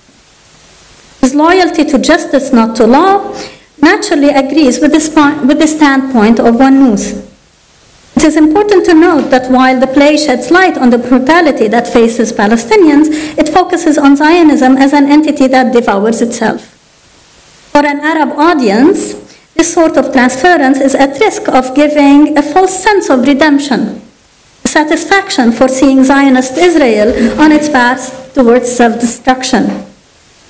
Wannous' apparition diverts the audience from falling into such cathartic and submissive lull. Not to mention that it gives some emotional relief after sustained and escalating crude violence. It redirects the attention to the character of Dr. Menuhin, who is, after all, the counterpart of Wannous, also as Dr. Sitter has contended. The recent production of the play by Sahar Assaf and Robert Meyer seems to underscore my observation. The performance is uninterrupted and scenes flow from one another seamlessly, highlighting the interconnectedness of characters and stories. The office of Dr. Menuhin is on a mezzanine level that allows him to observe events as they are enacted downstage. In the final scenes of the play, he sees Ishaq killed. The mother enters and coldly receives the news of her son's death, but soon collapses to the floor, embracing the body of her son. Lights keep shining on the mother-son scene as the next scene proceeds, where Rahil, Ishaq's wife, ascends to Dr. Menuhin's office. She bids him goodbye before she travels to America as if expunged out of Israel. He says, spread this story widely as you can. We won't collaborate with them, and we won't allow them to seize the future. Lights fade on the doctor's office, but keep shining on mother and son for several moments until they fade completely, enveloping the stage and auditorium with darkness. The audience is silent, as if stunned by the ending and by the grueling unfolding of events throughout the play. Several moments pass before the spectators realize that the play has ended. But contrary to their assumption, the play hasn't ended. Soon, lights shine again on both the auditorium and the stage, giving the sensation of a unified space. The psychiatrist comes out of character, sums his creator, and subjects him to the anti-questioning, as I said. Why is he created? Is it possible for people like him to exist? Or is it possible for him to be as ethical as he was portrayed? He even accuses Wannous of being naive. Wannous admits that such a character was initially a wishful thought that was driven by his conviction that unless people like this exist, history would be nothing but a bleak wasteland. In moments as ragged as these, he says, it's vital for characters to appear who push lies aside and behold the horizon of another sort of future. Wannous revives the biblical example of Jeremiah, who proclaimed Judah's destruction as a result of its sins, in contrast to the biblical literature that is proclaimed by Zionist characters, to kill every man, woman, child, camel, etc. The character questions the significance of his creation when all he does is to reject and protest. Such self-reflection is a projection of Wannous' own self-reflection. Like Menuhin, he needed to reach beyond the psychological and historical barriers in order to see the other. A review of the recent production of The Rape commented on the meeting of Wannous and Menuhin, saying enacting a conversation between nominal enemies would be considered an act of treason were it real, and that the two men demonstrate the possibility of engaging in a constructive dialogue with the other. Rabbi Amrouwi equally finds this meeting to be stepping on treacherous land, the repercussions of which are only averted by the fact that it is an imagined, not a real meeting. Yet, even Wannous sees that artistic possibility is subject to liability and condemnation. An ethical stand requires one to denounce Zionism as well as Arab states who have their own versions of oppressive regimes. The comparison drawn between the Zionist state and the Arab states makes the events that unfold in the play even more grueling for its spectators. They are forced to identify the victims not as Palestinians or other fellow Arabs, but as themselves. While it is unique to say Wannous himself written in a play to deliver it to its final revelation, it is not unique to find characters created to deliver his own voice. A comparison can be drawn with an earlier play, The Elephant, O Lord of Ages, which opens on a similarly grueling image. A young boy is trampled by the elephant of the king. The man who tells what he saw has no name. Like all other characters, who have numbers except for one, Zachariah. This man, numbered one, takes refuge in God and recounts the horrors he witnessed. With my own eyes, I saw him turn to paste from flesh and blood. I saw with my own eyes how his stomach was battered and his innards became all mingled with the dust of the street. His body completely lost its shape, a squashed mass of flesh. Have you ever seen eggs when they fall to the ground? By Allah, his body was just like that. A mass of blood and guts scattered all across the street. The characters emotionally identify with the boy's parents and invoke God to give them power and strength to endure the calamity. It is fate one woman says, and they engage in a tangent issue that draws them away from the real reasons and consequences of such an event. Would it be pure to bury the boy without the ritual washing? The crowd's paralyzing fear is not broken until Zakaria appears and incites them to realize the cause of their calamities and face it to enforce a change. He urges them to complain to the king about the elephant whose destruction is added to famine, meager earnings, high taxes, and so on. Zakaria warns them they should recite their complaint together, in one voice, to symbolize collective political action. The first act ends with the characters trying to synchronize their speech but are unsuccessful at that task. When they face their king, they are mesmerized by the opulence of his palace and are harassed by the guards that renders them speechless. The king grows impatient by their silence and directs his threats at them. The stage direction says, Zakaria looks hard at the people, disdainfully and desperately. For a few moments he hesitates and then his face transforms. He goes up to the king and expresses his and everyone's love of the elephant. Being all alone is unnatural, O Lord of ages. Therefore, we thought that we, your subjects, should come and petition you for a marriage for the elephant in order to relieve his loneliness, so he can bestow upon us scores of elephants, hundreds and thousands. The king is charmed by the affection of his people and rewards them with several decrees: to dispatch a mission to India to search for a she-elephant, to reward Zakaria by appointing him constant companion of the elephant, and to have a wedding with 5 days and nights of celebration. All are dumbfounded and are given permission to leave. The stage directions further say that they withdrew submissively, lights dim for a moment, and then all actors get out of their roles. They stand in a row in front of the audience and they say, "This is a tale and we are all actors. We have performed it for you so we can learn its moral with you. Do you now realize why there are elephants around? But our tale is simply a beginning. When there are elephants aplenty, another tale begins, a tale full of blood and violence, and another night we will all tell that tale." The reciprocal betrayal of the townsmen and Zakaria to their common cause created a bloodline that sustained the tormenting political system and gave it power to regenerate. The collective presence of the actors who have shaken off their roles serves practically as the mouthpiece of Wannous. It tells the audience they are not spectators but active agents in the stories played to them. Their active or passive engagement in their surroundings will decide the stories they are to see, which are in effect his prophecies for the future. Warding criticism for the negative light in which his society is portrayed, Wannous readdressed the question to be involved in audience reception. He thought the correct question a critic should ask is not whether the townspeople of the play represent our own people, but rather what sort of creation would the audience have when they perceive the people's panic. He says the audience reactions will range between anger and sorrow. Both these reactions are positive, so where's the negativity? The relation between stage and audience, forged through reciprocal stories, is no better portrayed than in Mamluk Jaber's head. Wannous again reserves a carrier for his voice who explains why certain characters tie him to the audience and not others. The play has two storylines depicting two Arab societies at two different historical moments. The play structure of a play within a play allows participants of one story to be perceiving the other. The setting is a cafe with a traditional storyteller, a Hakawati, telling the heroic story of Mamluk Jaber.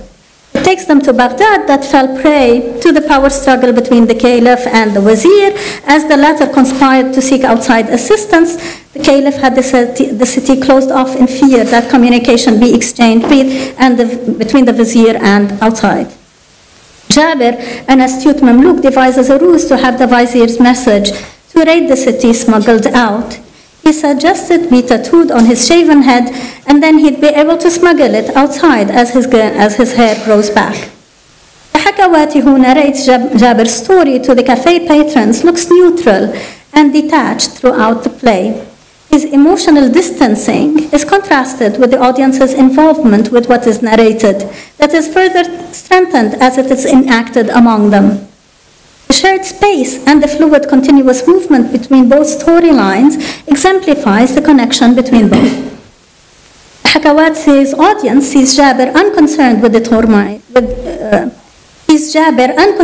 turmoil in his city and identifies with his apathy. On the other hand, everyone is enthralled by Jabir's will to manipulate his surroundings to arise above his allotment in life. His friend Mamlouk Mansour repudiates his unwillingness to, quote-unquote, use his head to discover the reasons behind the unrest that surrounds them. Another man, identified as man number 4, among the cafe patrons shares Mansour's attitude, which creates another level of connectedness between the parallel stories. While Jabir's wit is captivating, his skewed use of his head ironically leads to his horrific death. As he serves his mission, his head is decapitated. The decree for his death was tattooed on his head.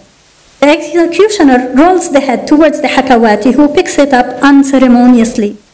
His cafe audience is dismayed, but with the same cold demeanor, he reads the message tattooed on Jabir's head and then describes the horrors that befell the city after it was raided. The play ends with the man, number 4, rising among those killed as the city was ransacked, and walks with the Hakawati to face the cafe's customers and the audience of Wannous's play alike. We speak to you from the gloomy night of Baghdad, they say. We speak to you from the night of disasters, death and corpses. You say we don't care. Whoever marries our mother, we call our uncle. No one can prevent you from saying that, but if you look around, someday you will find yourselves strangers in your own homes. If heads roll and death welcomes you at the threshold of gloomy morning, don't forget that you said once, we don't care. Whoever marries our mother, we call our uncle. The cafe customers are unable to understand the Hakawati's message.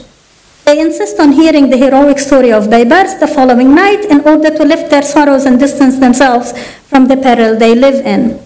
But the time for stories of heroism has not come yet. Wannous has given his authorial voice to the Hakawati and has also given him the same will and ability to use stories of the past to speak allegorically of the present. The hybridity of stories and the space they share can easily be extended to reach the audience of Wannous, making them the third level of performance. Wannous had even suggested that the play be performed in a cafe house to further eliminate the space between audience and performance. This was never done, even though a direction of Jawad al-Asadi tried to mimic this atmosphere in having some cafe tables set up in the auditorium before the stage to give the illusion of a common and continuous space. The space between performance and audience is fluid with no clear demarcations in these. Wannous dramatized similar spaces through which his voice could come through. In these precarious spaces, certain characters are able to trespass and weave together different periods or storylines. Whichever guise he took, it generally appeared objectively cold and calculating. His direct voice appears to have subsided as he moved away from Brechtian devices of estrangement in favor of creating characters with very distinct and complex psychologies, as you mentioned. His voice is most distinctly heard in plays where characters represent types, traits, attitudes, or ideologies. They have numbers, for example, as we saw in Mamlouk Jabir. Within such a setup, it is understandable to see one type created to impersonate his view or outlook. Generally, such character that would be able to get out of role to impersonate him or to join multiple spaces, stories, or timelines. In all cases, however, history plays a crucial role in his creations. Regardless of whether his characters are types or individuals with distinct and complex psychologies, they are all representations of historical processes. They are all, like his spectators, responsible for the history they perceive and the history they make. With his marked presence in his plays, Wannous gave dialogue an added dimension, one in which he would participate within the many levels of dialogue necessary in theater and beyond. Levels that he saw extending from dialogue within the action itself to a more implicit dialogue between the stage and the spectators, among the audience themselves, and further beyond between performance and the public on the one hand and the city on the other. It's this kind of dialogue that gives a new sense of societal affiliation and extends the nature and role of theater from being a manifestation of civic society to being a prerequisite for the development of such society. In various examples of his plays, even where the gloomiest end is foreseen, there arise characters who are able to hold an alternate vision. Menuhin in The Rape, Mansour and the Fourth Man in Mamluk Jaber's Head, and the little girl who wouldn't stop asking why the elephant had trampled the boy. In all these examples, Wannous gave an image of his best optimist self. That is best expressed in his famed statement, "We are doomed by hope, and what happens today cannot be the end of history." Thank you.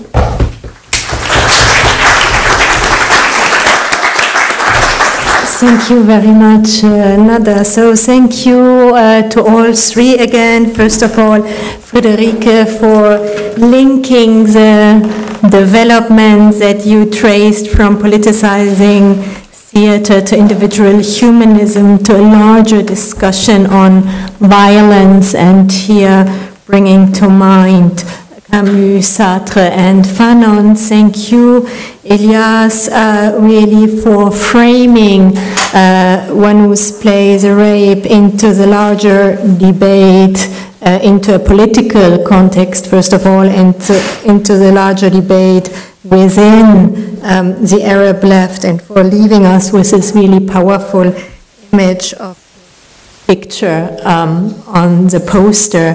And Nada, thank you really for putting emphasis on this last scene and on ways how Wannous managed to inscribe himself as character into his plays. I suggest that we open the discussion right away. I'm sure there are many questions. Elias already called for a battle, right? So let's see how things go. What the light said. We can. And it's conspiracy. I assume the lights go back on. Maybe we have to press a button somewhere, or do they come automatically? I don't know. This room is so sophisticated. No buttons. Let's assume the light comes back on at some stage. We can start talking in the dark. Please, I saw one hand go up. Tariq. But maybe you can very briefly just introduce yourself, with light or without. My name is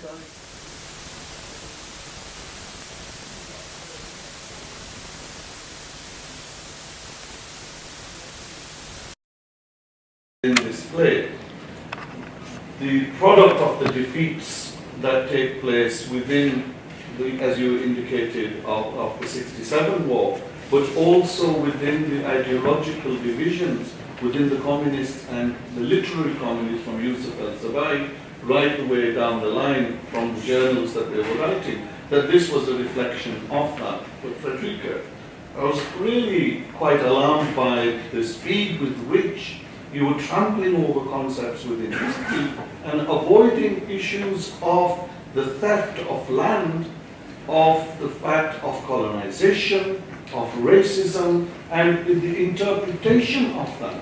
If we transform the loss of Palestine to some pathological issue and look at it in that way, that seems to fit a very clear-cut modern agenda that your terrorists are pathological nonsense and ours are somehow representative of a process.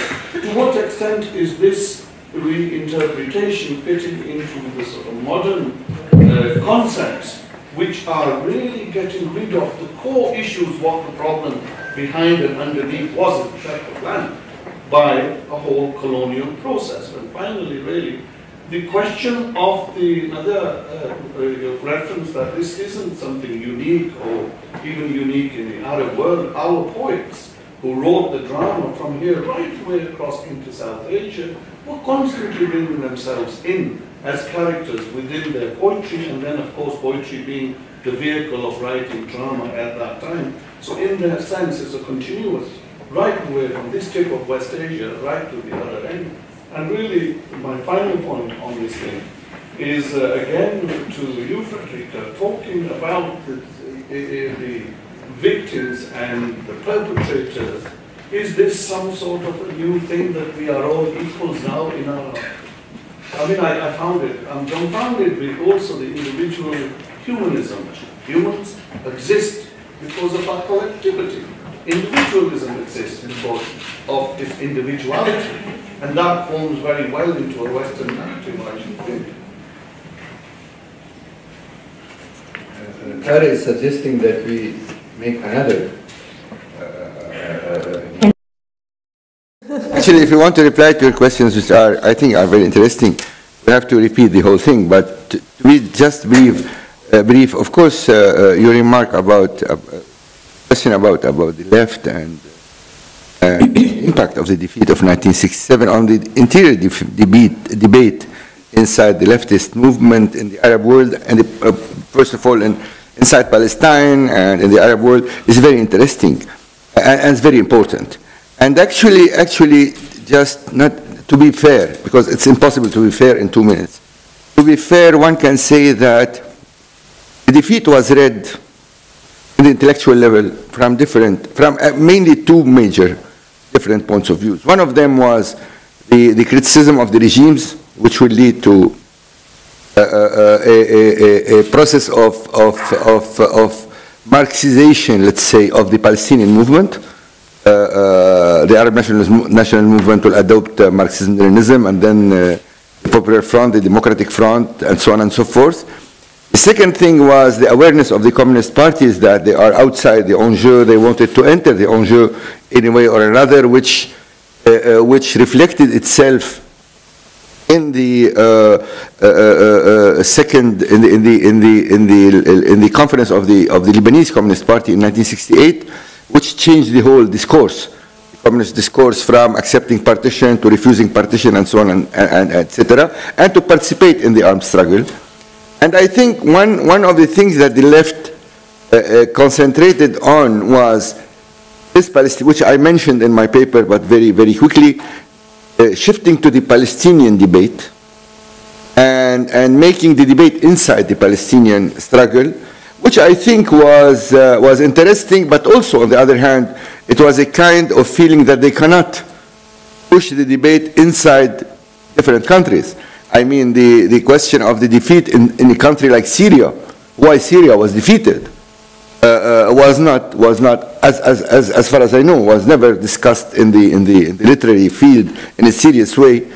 Even in Egypt, where you have much more profound criticism of the regime with the novels of, as I mentioned, San'Allah, Ghalib, etc. Also, the debate was how to rejoin, because this was part of the dominant leftist ideology that we have to defend the progressive regime. This is a very problematic thing.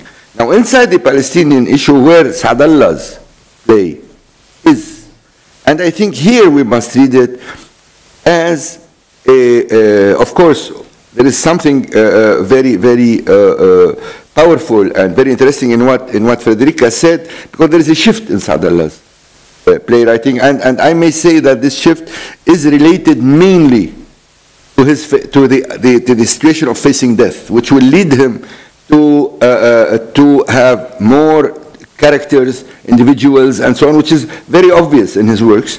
But I think the sub must be put in the concept that the classical left defended from the beginning, which is searching for a common struggle between Palestinians and Jews, oppressed. In the 40s, it was working class Jewish, and it was manifested in Haifa in a very interesting way till the Histadrut cut it down. This is a very problematic history which one must restudy, which I thought politically this is the issue. The issue is not that the Palestinians are victims, that the Israelis are victims. I don't think that in Saadallah this is the issue. In Saadallah, the issue is that the major issue is that he is representing the Israelis as humans in a very direct way. Rahil, Menuhin, and so on, which is not the first time. I mean, Kanafani did it before in Return to Haifa. Mahmoud Darwish did it all his life in Rita and so on. But it is something to be acknowledged. And it's the new thing is that you have them on theater, on the stage. You have Israeli characters on the stage, which was never done in this way before Saadallah's play. But I think the major thing is the debate between Menuhin and Saadallah. The debate will show us this project of common struggle, which is very difficult, very tough, in the words of Wannous, but which we must struggle for. And I think this idea, which we can take from the heritage of the communist parties, is available all the time. I think we have to find a way to struggle with democratic Jews in Israel and outside Israel, and we have to push things forward and to think of the Jewish that we have now in the Arab world, an Israeli problem. Europe, Hitler made actually, unfortunately, the final solution because Europe is empty from Jews. The Jewish problem now is in the Arab world, and I think one of the problems of the Arab intellectual life is we do not think about this problem, how we have to solve this problem, and how we have to create a democratic space where a common struggle can begin against the Zionist colonial project. Federica, would you like to? Yeah, okay, thank you. I think partly you answered already what I would also have had to say to your question. My major point here is a shift in an aesthetic shift, a new perspective in the work of Saadallah Wannous, and this is my main point here. And if I bring in a new perspective, as you said, now from nowadays, and you criticize this as a psychological and that it is connected to illness and so on and so forth. No, psychology is not necessarily about illness, but about the individual, and individual consciousness, individual needs. And I think this is a point which, and here I would argue not only the dramas after Al-Ightisab, that they are clearly focusing on female aspects and gender aspects and so on and so forth, very individual aspects. This is clear. But I would argue that it starts already in Al-Ightisab, that Al-Ightisab is in between, what you also mentioned in your paper. There are these stereotypes, there is all this struggle and all the politics in it, but you have traces of something which starts in Al-Ightisab, which goes on further and further in the later place. And also answering to your question then from the epilogue, what about then the epilogue? Why does he give it here? It is rather unique. It is a clear advice here. It's a suggestion to something. I would give back the question to you. What would you say? Why this epilogue? What is Saadallah as a figure, as a dramatic figure here? The author's position here, and I think here is a turning point, and this was something I wanted to bring in here. And also, we will have a presentation in the second panel on the relevance of this play in the context of this so-called Arab Spring. And here, a new generation is quoting Saadallah, he's very important now, and in Facebook all over you have it. Why? And I would say exactly because of this turning point. Because the generation, the new generation, it's very political, it's very committed, but there is something new which is different from the generation of the 60s. It is, we have to discuss it here. I hope we have time to do this. It might be these individual aspects play a role, karama, and really some key terms came in the hurriya. So it's, and it means individual dignity, individual human rights, and so on. So I think we have to consider this and to see also the play in this context. Nada, would you like to also? With respect to the rape and the presence of the author there, as you said, yes, the author is always present in any work. It's, the thing is, how is his voice portrayed? With Al-Ightisab specifically, I think, unlike, and maybe I haven't highlighted this here enough, I mean, Saud was present in this play. It was the last time that we see him present vividly as such. All plays in which I gave examples belong to earlier phases. But my question is, why does he have to present himself directly, not lend his voice to someone else, as he did with the Hakawati or other characters? From my observation, actually, my observation that came about from watching the play directed, it has a very strong, grueling sense. After an hour and 45 minutes, you are emotionally drained. And for an Arab, at the end of looking at this violence, whether it is violence inflicted on Palestinians or Israelis alike, it gives you a numbing feeling, okay, where you feel you are dumbfounded and have nothing more to say. Actually, when this scene ended, everybody was so silent, and they kind of realized from the lighting that the play has ended, and then you would see someone will clap, another, and then finally the whole stage was in clapping. And then, as I said, you know, the whole space is lit together, and we are there faced. Someone says, "Where is Saud and Wannous?" And so for me, I felt that he really thought that the play, as it was written, might send a message, or might send might give a moral that is different from what he really intended to say. He wanted to bring back the audience attention to his counterpart, to Menuhin, to saying that, listen, you are not here looking at the Palestinians' fate or the Israelis' fate. It's actually all of us are involved in this history, and you have to get yourself out of the shock, because it is a shocking play. I mean, emotionally, I think he manages through his presence to provide emotional relief, if anything else, and redirect the question to what he really believes the object was. Yes, I see a number of hands up. Maybe first the two ladies in the back, and then Robert. Please. Hanan. Do I have to talk without microphone? No, there's a micro going around. Where is it? Anyone has a micro? There was a micro. Did you have a micro, Talal? Not without a micro? Somebody is running. Meanwhile, Thank you. I would like to speak in Arabic because I think it's a pity to Arabophone to understand. No, the discussion will we can certainly switch back and forth. Even for the speeches. Yeah. Mm-hmm. So I will ask in Arabic, and please Nada or whoever could translate this, because you are more able to do it than me.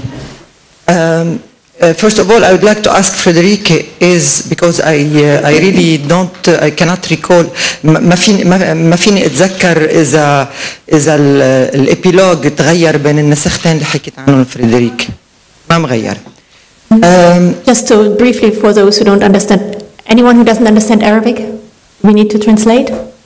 Okay, so just, she was asking if the epilogue, if it's changed in the two versions, and it's not changed. يعني هالشي شوي بلفتني، بخليني استغرب شوي، بس لما فكرت أكثر حسيت إنه الإبيلوج اللي هو شغلة متميزة وصادمة بالمسرحية، مفاجئة، بعتقد هي دعوة لأنه نرجع نخلق نحن الإبيلوج بأنفسنا.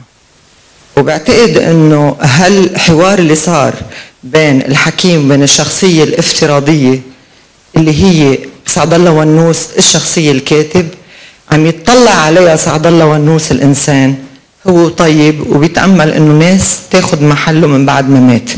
يعني قصة الشخص والصورة، وصورة الصورة شغلة مهمة كتير اللي حكى عنها الياس. وبعتقد إنه هلأ إذا نحن بدنا نسترجي نفرجي هالمسرحية بكل أبعادها، فينا نعملها عربية عربية، فينا نعملها الناس اللي عم تنسجن مثلا بمصر تحت نظام السيسي، تحت نظام العسكر تماما. او انا كثير سمعت من ناس سوريين قالوا انه اللي عم بيصير بسوريا هلا ما شفناه اضرب من اللي بتعمله اسرائيل، وانا هذا الشيء بعدني لهلا برفضه، لأنا بعتقد انه اسرائيل والصهاينه لخصوا وعلموا كل العالم يعني كل شيء ممكن ينعمل حتى بالخيال. صاروا الناس اللي بدهم يتسلطوا بيقدروا يتخيلوا هالشيء، بس في شيء بكلامهم حقيقي. فأنا وأنتم عم تحكوا استعرضت إنه المسرحية ممكن تكون تماماً بين ناس بعالم عربي واضح وصريح بأسماء مع ناس سجناء، ومن الجهتين في عنا الضحية والجلاد، بس طبعاً بامتداداته مع الناس، مع الجيل الأول اللي خلق الثورة، واللي هو ما خص لا الأيديولوجيين فيه ولا المنظرين ولا حدا، خلق من محل ثالث أو رابع أو خامس وصدم الكل.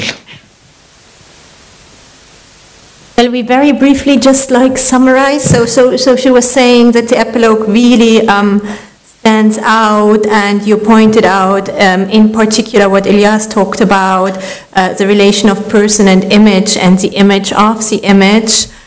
And you said you think that today we don't need the Israeli anymore. It would work as an Arab play, right? And it could be done, yeah. It could be done. And you gave the example of, you know, what's happening in Egypt and Syria, so that the other is kind of an inside other, if I understood you correctly. Please. Just one remark, Hanan. Of course, you are right. We are waiting people of theater like you to do it, so just advance. The second thing, this could have been done in Arabs before the Arab Spring, which Frederica insisted to say is so-called. I don't think it is so-called. It's a spring with a lot of blood, but this is how revolutions are. But this could have been done before the Arab Spring. If just we have a look on what I can call the literature of prisons in the Arabic literature. Yani Abdurrahman Munif, I have to cite 50 books. Any one of these books can be the material for a play or for a performance against oppression inside the Arab world, and oppression done by the Arab regimes against its people. But in Saud Allah's case, we are dealing with the rape. We are speaking about, I think, it's an issue inside. Israel is not the only issue. Palestine is not the only issue, I agree. But this is a major issue inside the Arab world, inside what's going on in the Arab world. And in this major issue, if we analyze how we thought about it, we will find out that there is a lot, there are nearly very rare things. And in this sense, this play is very important because it is one of these rare things that put the struggle in its context inside Palestine and reflect on it. And I think even when we are facing with the brutality of the dictators from the Assad to Abu Bakr al-Baghdadi and so on and so forth, even when we have to think about the Israeli-Palestinian question because it is very essential. Because it was, as you said, the model, and second, because it's putting forward the model of a religious state. Actually, the first religious state in the region is Israel. Of course, you can say there are two. It began with two religious states, Saudi Arabia and Israel, which I agree. But Israel, and now the struggle in Israel, if you follow what's going on in the Israeli politics, Mr. Netanyahu and the right wing are insisting on passing this law of the Jewish nature of the state. That is, if there is a Jewish state, why not Abu Bakr al-Baghdadi has an Islamic state? So this is, because this is the model and this is beginning of the disaster. So we must not stop reflecting on it. Rafa?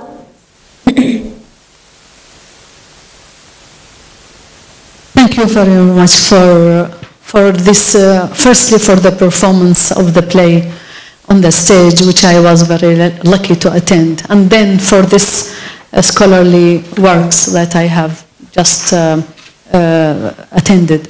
Actually, my question to Dr. Frederica, I was wondering why we speak about what she called turning the victim into perpetrator.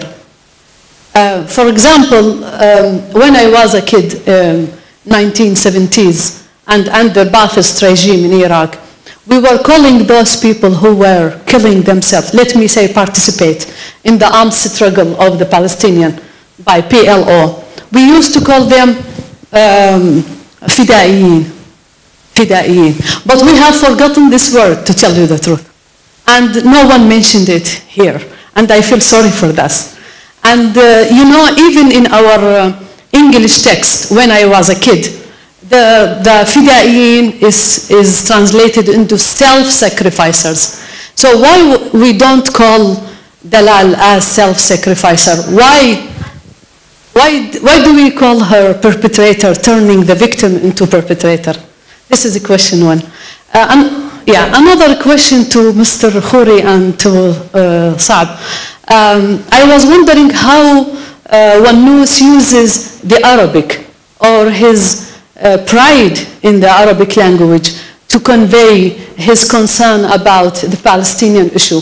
And I want to mention something else. In Iraq, for the last decade or 11 years, from 2003, believe me, there is nothing in the generation, that generation's minds, that is called Palestine.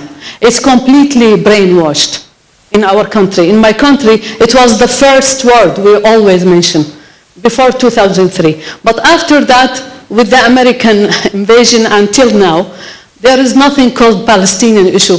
And believe me, now you reminded me of it, because we are busy with other many more problems in our life. And I should like to thank you to return this issue to my mind, because I have really forgotten it. And the generation, the young generation who are now in their early 20s, they don't know anything about fidaiyin.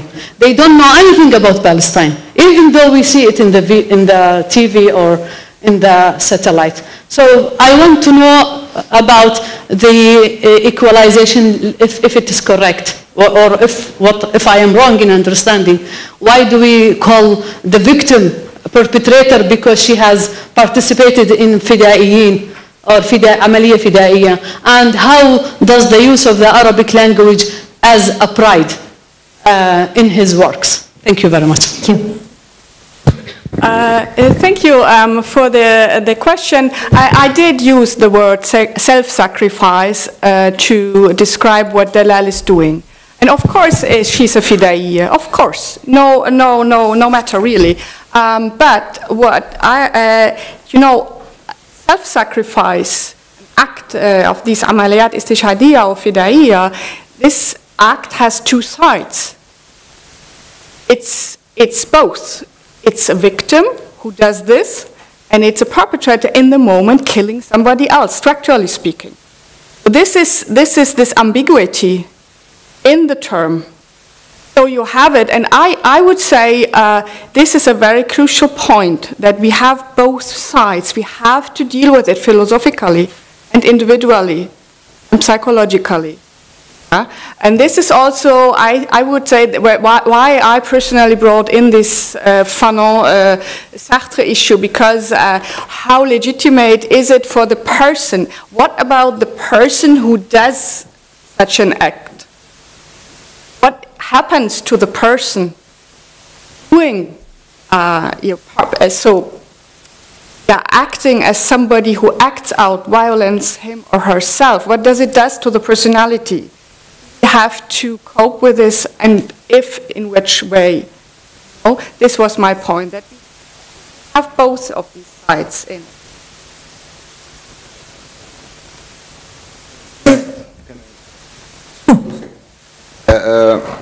First, about the pride of the language. I think you're right, in Arabic there's nothing to right about. This is our language. The only thing is we have to use it all the time, and you have to develop it. And I think this is what Saud did, and many other writers did. The role of the writer is to reinvent the language, and I think the language of Saud is, as I said in my presentation, is fascinating in this simplicity which makes you feel that you are not reading classical Arabic, although it's very classical. Now, to go back to this idea of fida'i, you are right, but the fida'i, there are two problems. We have to differentiate between the fida'i and the istishhadi. These are two concepts, Federica, we cannot put together. The concept of the fida'i, you die while you are defending the people. So you die, you can die. You fight, or while you are defending the people, and that moment you can die and you can kill. But you kill as a fida'i, that is, you kill as someone defending. You kill as someone being attacked. And the concept of the fida'i disappeared even in Arabic. And this is not Frederica's problem. It's our problem. Because the new Islamic discourse that dominated after the fida'iyyin stopped to be fida'iyyin. I will not ask why the Islamists are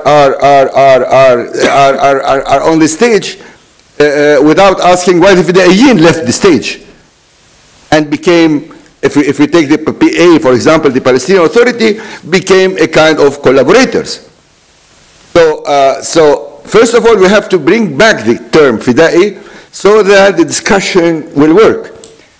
In this sense, Talal was a fida'iyya. She was not a terrorist. No, not a terrorist at all. Not a terrorist, and I refuse to use this term when you speak about the struggle of an oppressed people. This is, Hamas are not terrorists. I don't agree with their ideology, but this is not terrorism. Mm-hmm. This is resistance. I don't like this type of resistance. I would have preferred another type. Okay, but we have to use adequate terms. Otherwise, we'll fall in the trap of the dominant Americanized postmodern language, which makes everything like everything. Mm-hmm. The second thing, Frederic, this use of Camus-Sartre debate is very misleading. Wannous cannot be in that. Cannot at all. In this debate, which is part of a debate of a special French debate between two tendencies in the essentialist movement, one which is leftist and the other which is rightist, and we have to say things like they are. Camus, who declared that he will choose his mother. You remember his famous sentence when he was asked, if I have to choose between my mother and justice, I'll choose my mother. Let him go to his mother and leave us. I mean, to put a question like that, if I have to choose, the question is false. Choosing between your mother and justice. The question is false unless you are part of the colons and you accept the system of the colons. Then, of course, then you have to choose your mother and go to hell with your mother, and actually the Algerians send them to hell, both of them. Now, so to put Wannous here, I don't think it works at all. This is a debate. Wannous was a Marxist, and he continued to be a Marxist even when he began in the late. Marxist. He was first. He was. You said first he was member of the Communist Party. Everybody knows that. Yeah. Nobody, and he never تبرع. He never. He was an authentic man. Mm-hmm. He was a member of the Communist Party. He was, and he continued to be very near. If he was no more, I think this is what the case was. He was no more a militant in the Communist Party, but he continued to be very near to the communist movement. Now, with all the problematics of the communist movement in Syria, because you know the Communist Party in Syria became 2, 3, 4 parties, I don't know how much, and with different perspectives. And Wannous tried to continue to be as Marxist-Leninist, as Marxist as he can, as one can. So in the debate, in the rape, this is a debate about the destiny of Palestine and about how we conceive the Jews of Palestine, which is part of the debate inside the Arab and Palestinian left. It's not a philosophical debate related to an existentialist problematic of Albert Camus. It's something very political, very direct, related to how we will deal with the Jewish minority in the region. Because our cousins will be very, very, very upset when they will hear this term, which is the real term.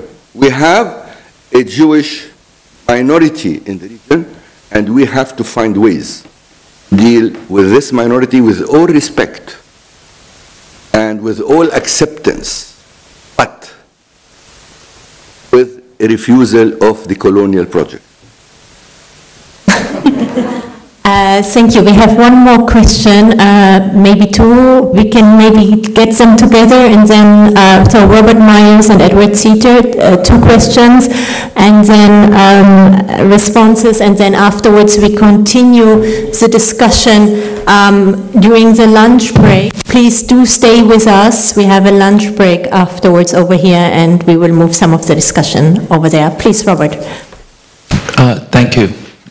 It's a really wonderful discussion. I wonder if we could, in fact, I thought Frederica's talk was an interesting opening, even though Elias seems clearly not to think that it applies directly with Camus and Sartre. What I'm particularly interested in is the playwright as public intellectual. And I would say, for example, that Wannous's epilogue here, for any theater scholar, immediately evokes the end of Doll's House, where you think the play is essentially over and a discussion takes place. And Shaw, who saw the play first brought over by Karl Marx's daughter to the UK, said that this cracked the code of the modern theater in which you could begin to have discussion. And then when Eric Bentley writes his book in the 40s, The Playwright as Thinker, he traces a whole genealogy, Ibsen, Shaw, Strindberg, Brecht, of course, who's his hero. And then there are a range of post-Brechtians, Soyinka, Boal, Fugard, and Wannous is one of those too. So whatever one thinks of this discussion, and again, I would remind myself and others that both Camus and Saud are philosophers in their writing, in their plays, in their novels. And I thought when Elias made this point that the writer and his or her double, the idea that the words are the manifestation of the writer, that is the ultimate message, that there is not this meta discourse outside, which is an ideological discourse, a political discourse, an anti-colonial discourse, that's the real discourse, whereas what's taking place on the stage or in the text is sort of ancillary to some sort of larger discourse. So since there are these other exemplars, Soyinka, Boal, and et cetera, that I've named, I'd love to see a discussion of Wannous within that, and that might also bring Sonia into the conversation too, as this very, very, very important world figure. It's a long-winded question. Thank you. Thank you. Ted, would you like to add your question? Okay, great. Sonia, you ask you. Go ahead. Sorry. I need to refocus. Sorry, I wasn't following the very last part. I was already already concerned with the lunch break. No. So, let me see. So you were thinking how to contextualize Wannous more within the context of world theater. And that. Same way that Mississippi or Wannous writes about Syria and the Arab world in Arabic, right? Nonetheless, I think that to simply put him within that framework is one that he would reject. Yes. This is part of being a communist, is being an internationalist, and therefore I'd love to see him, at least you, to discuss him side by side, even if he wasn't acknowledged as Soyinka was, with the Nobel Prize, perhaps because they gave it to Naguib Mahfouz shortly before Wannous' death, or if he'd lived a little longer, then we'd go, he's a universal writer.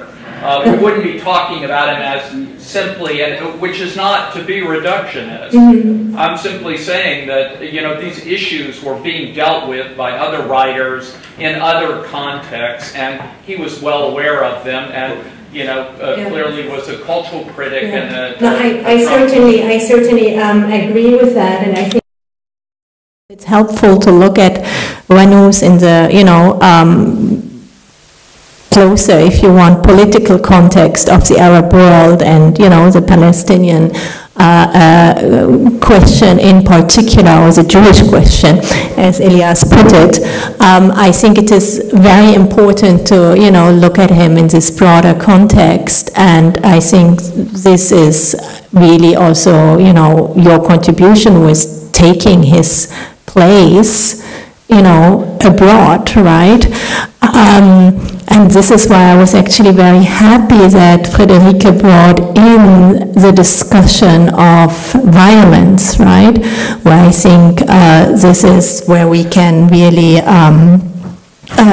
also link that to really broader issues. You want to jump in? Just also, we have to remind that what you said, that this was in the first moment a kind of adaptation of a Spanish play.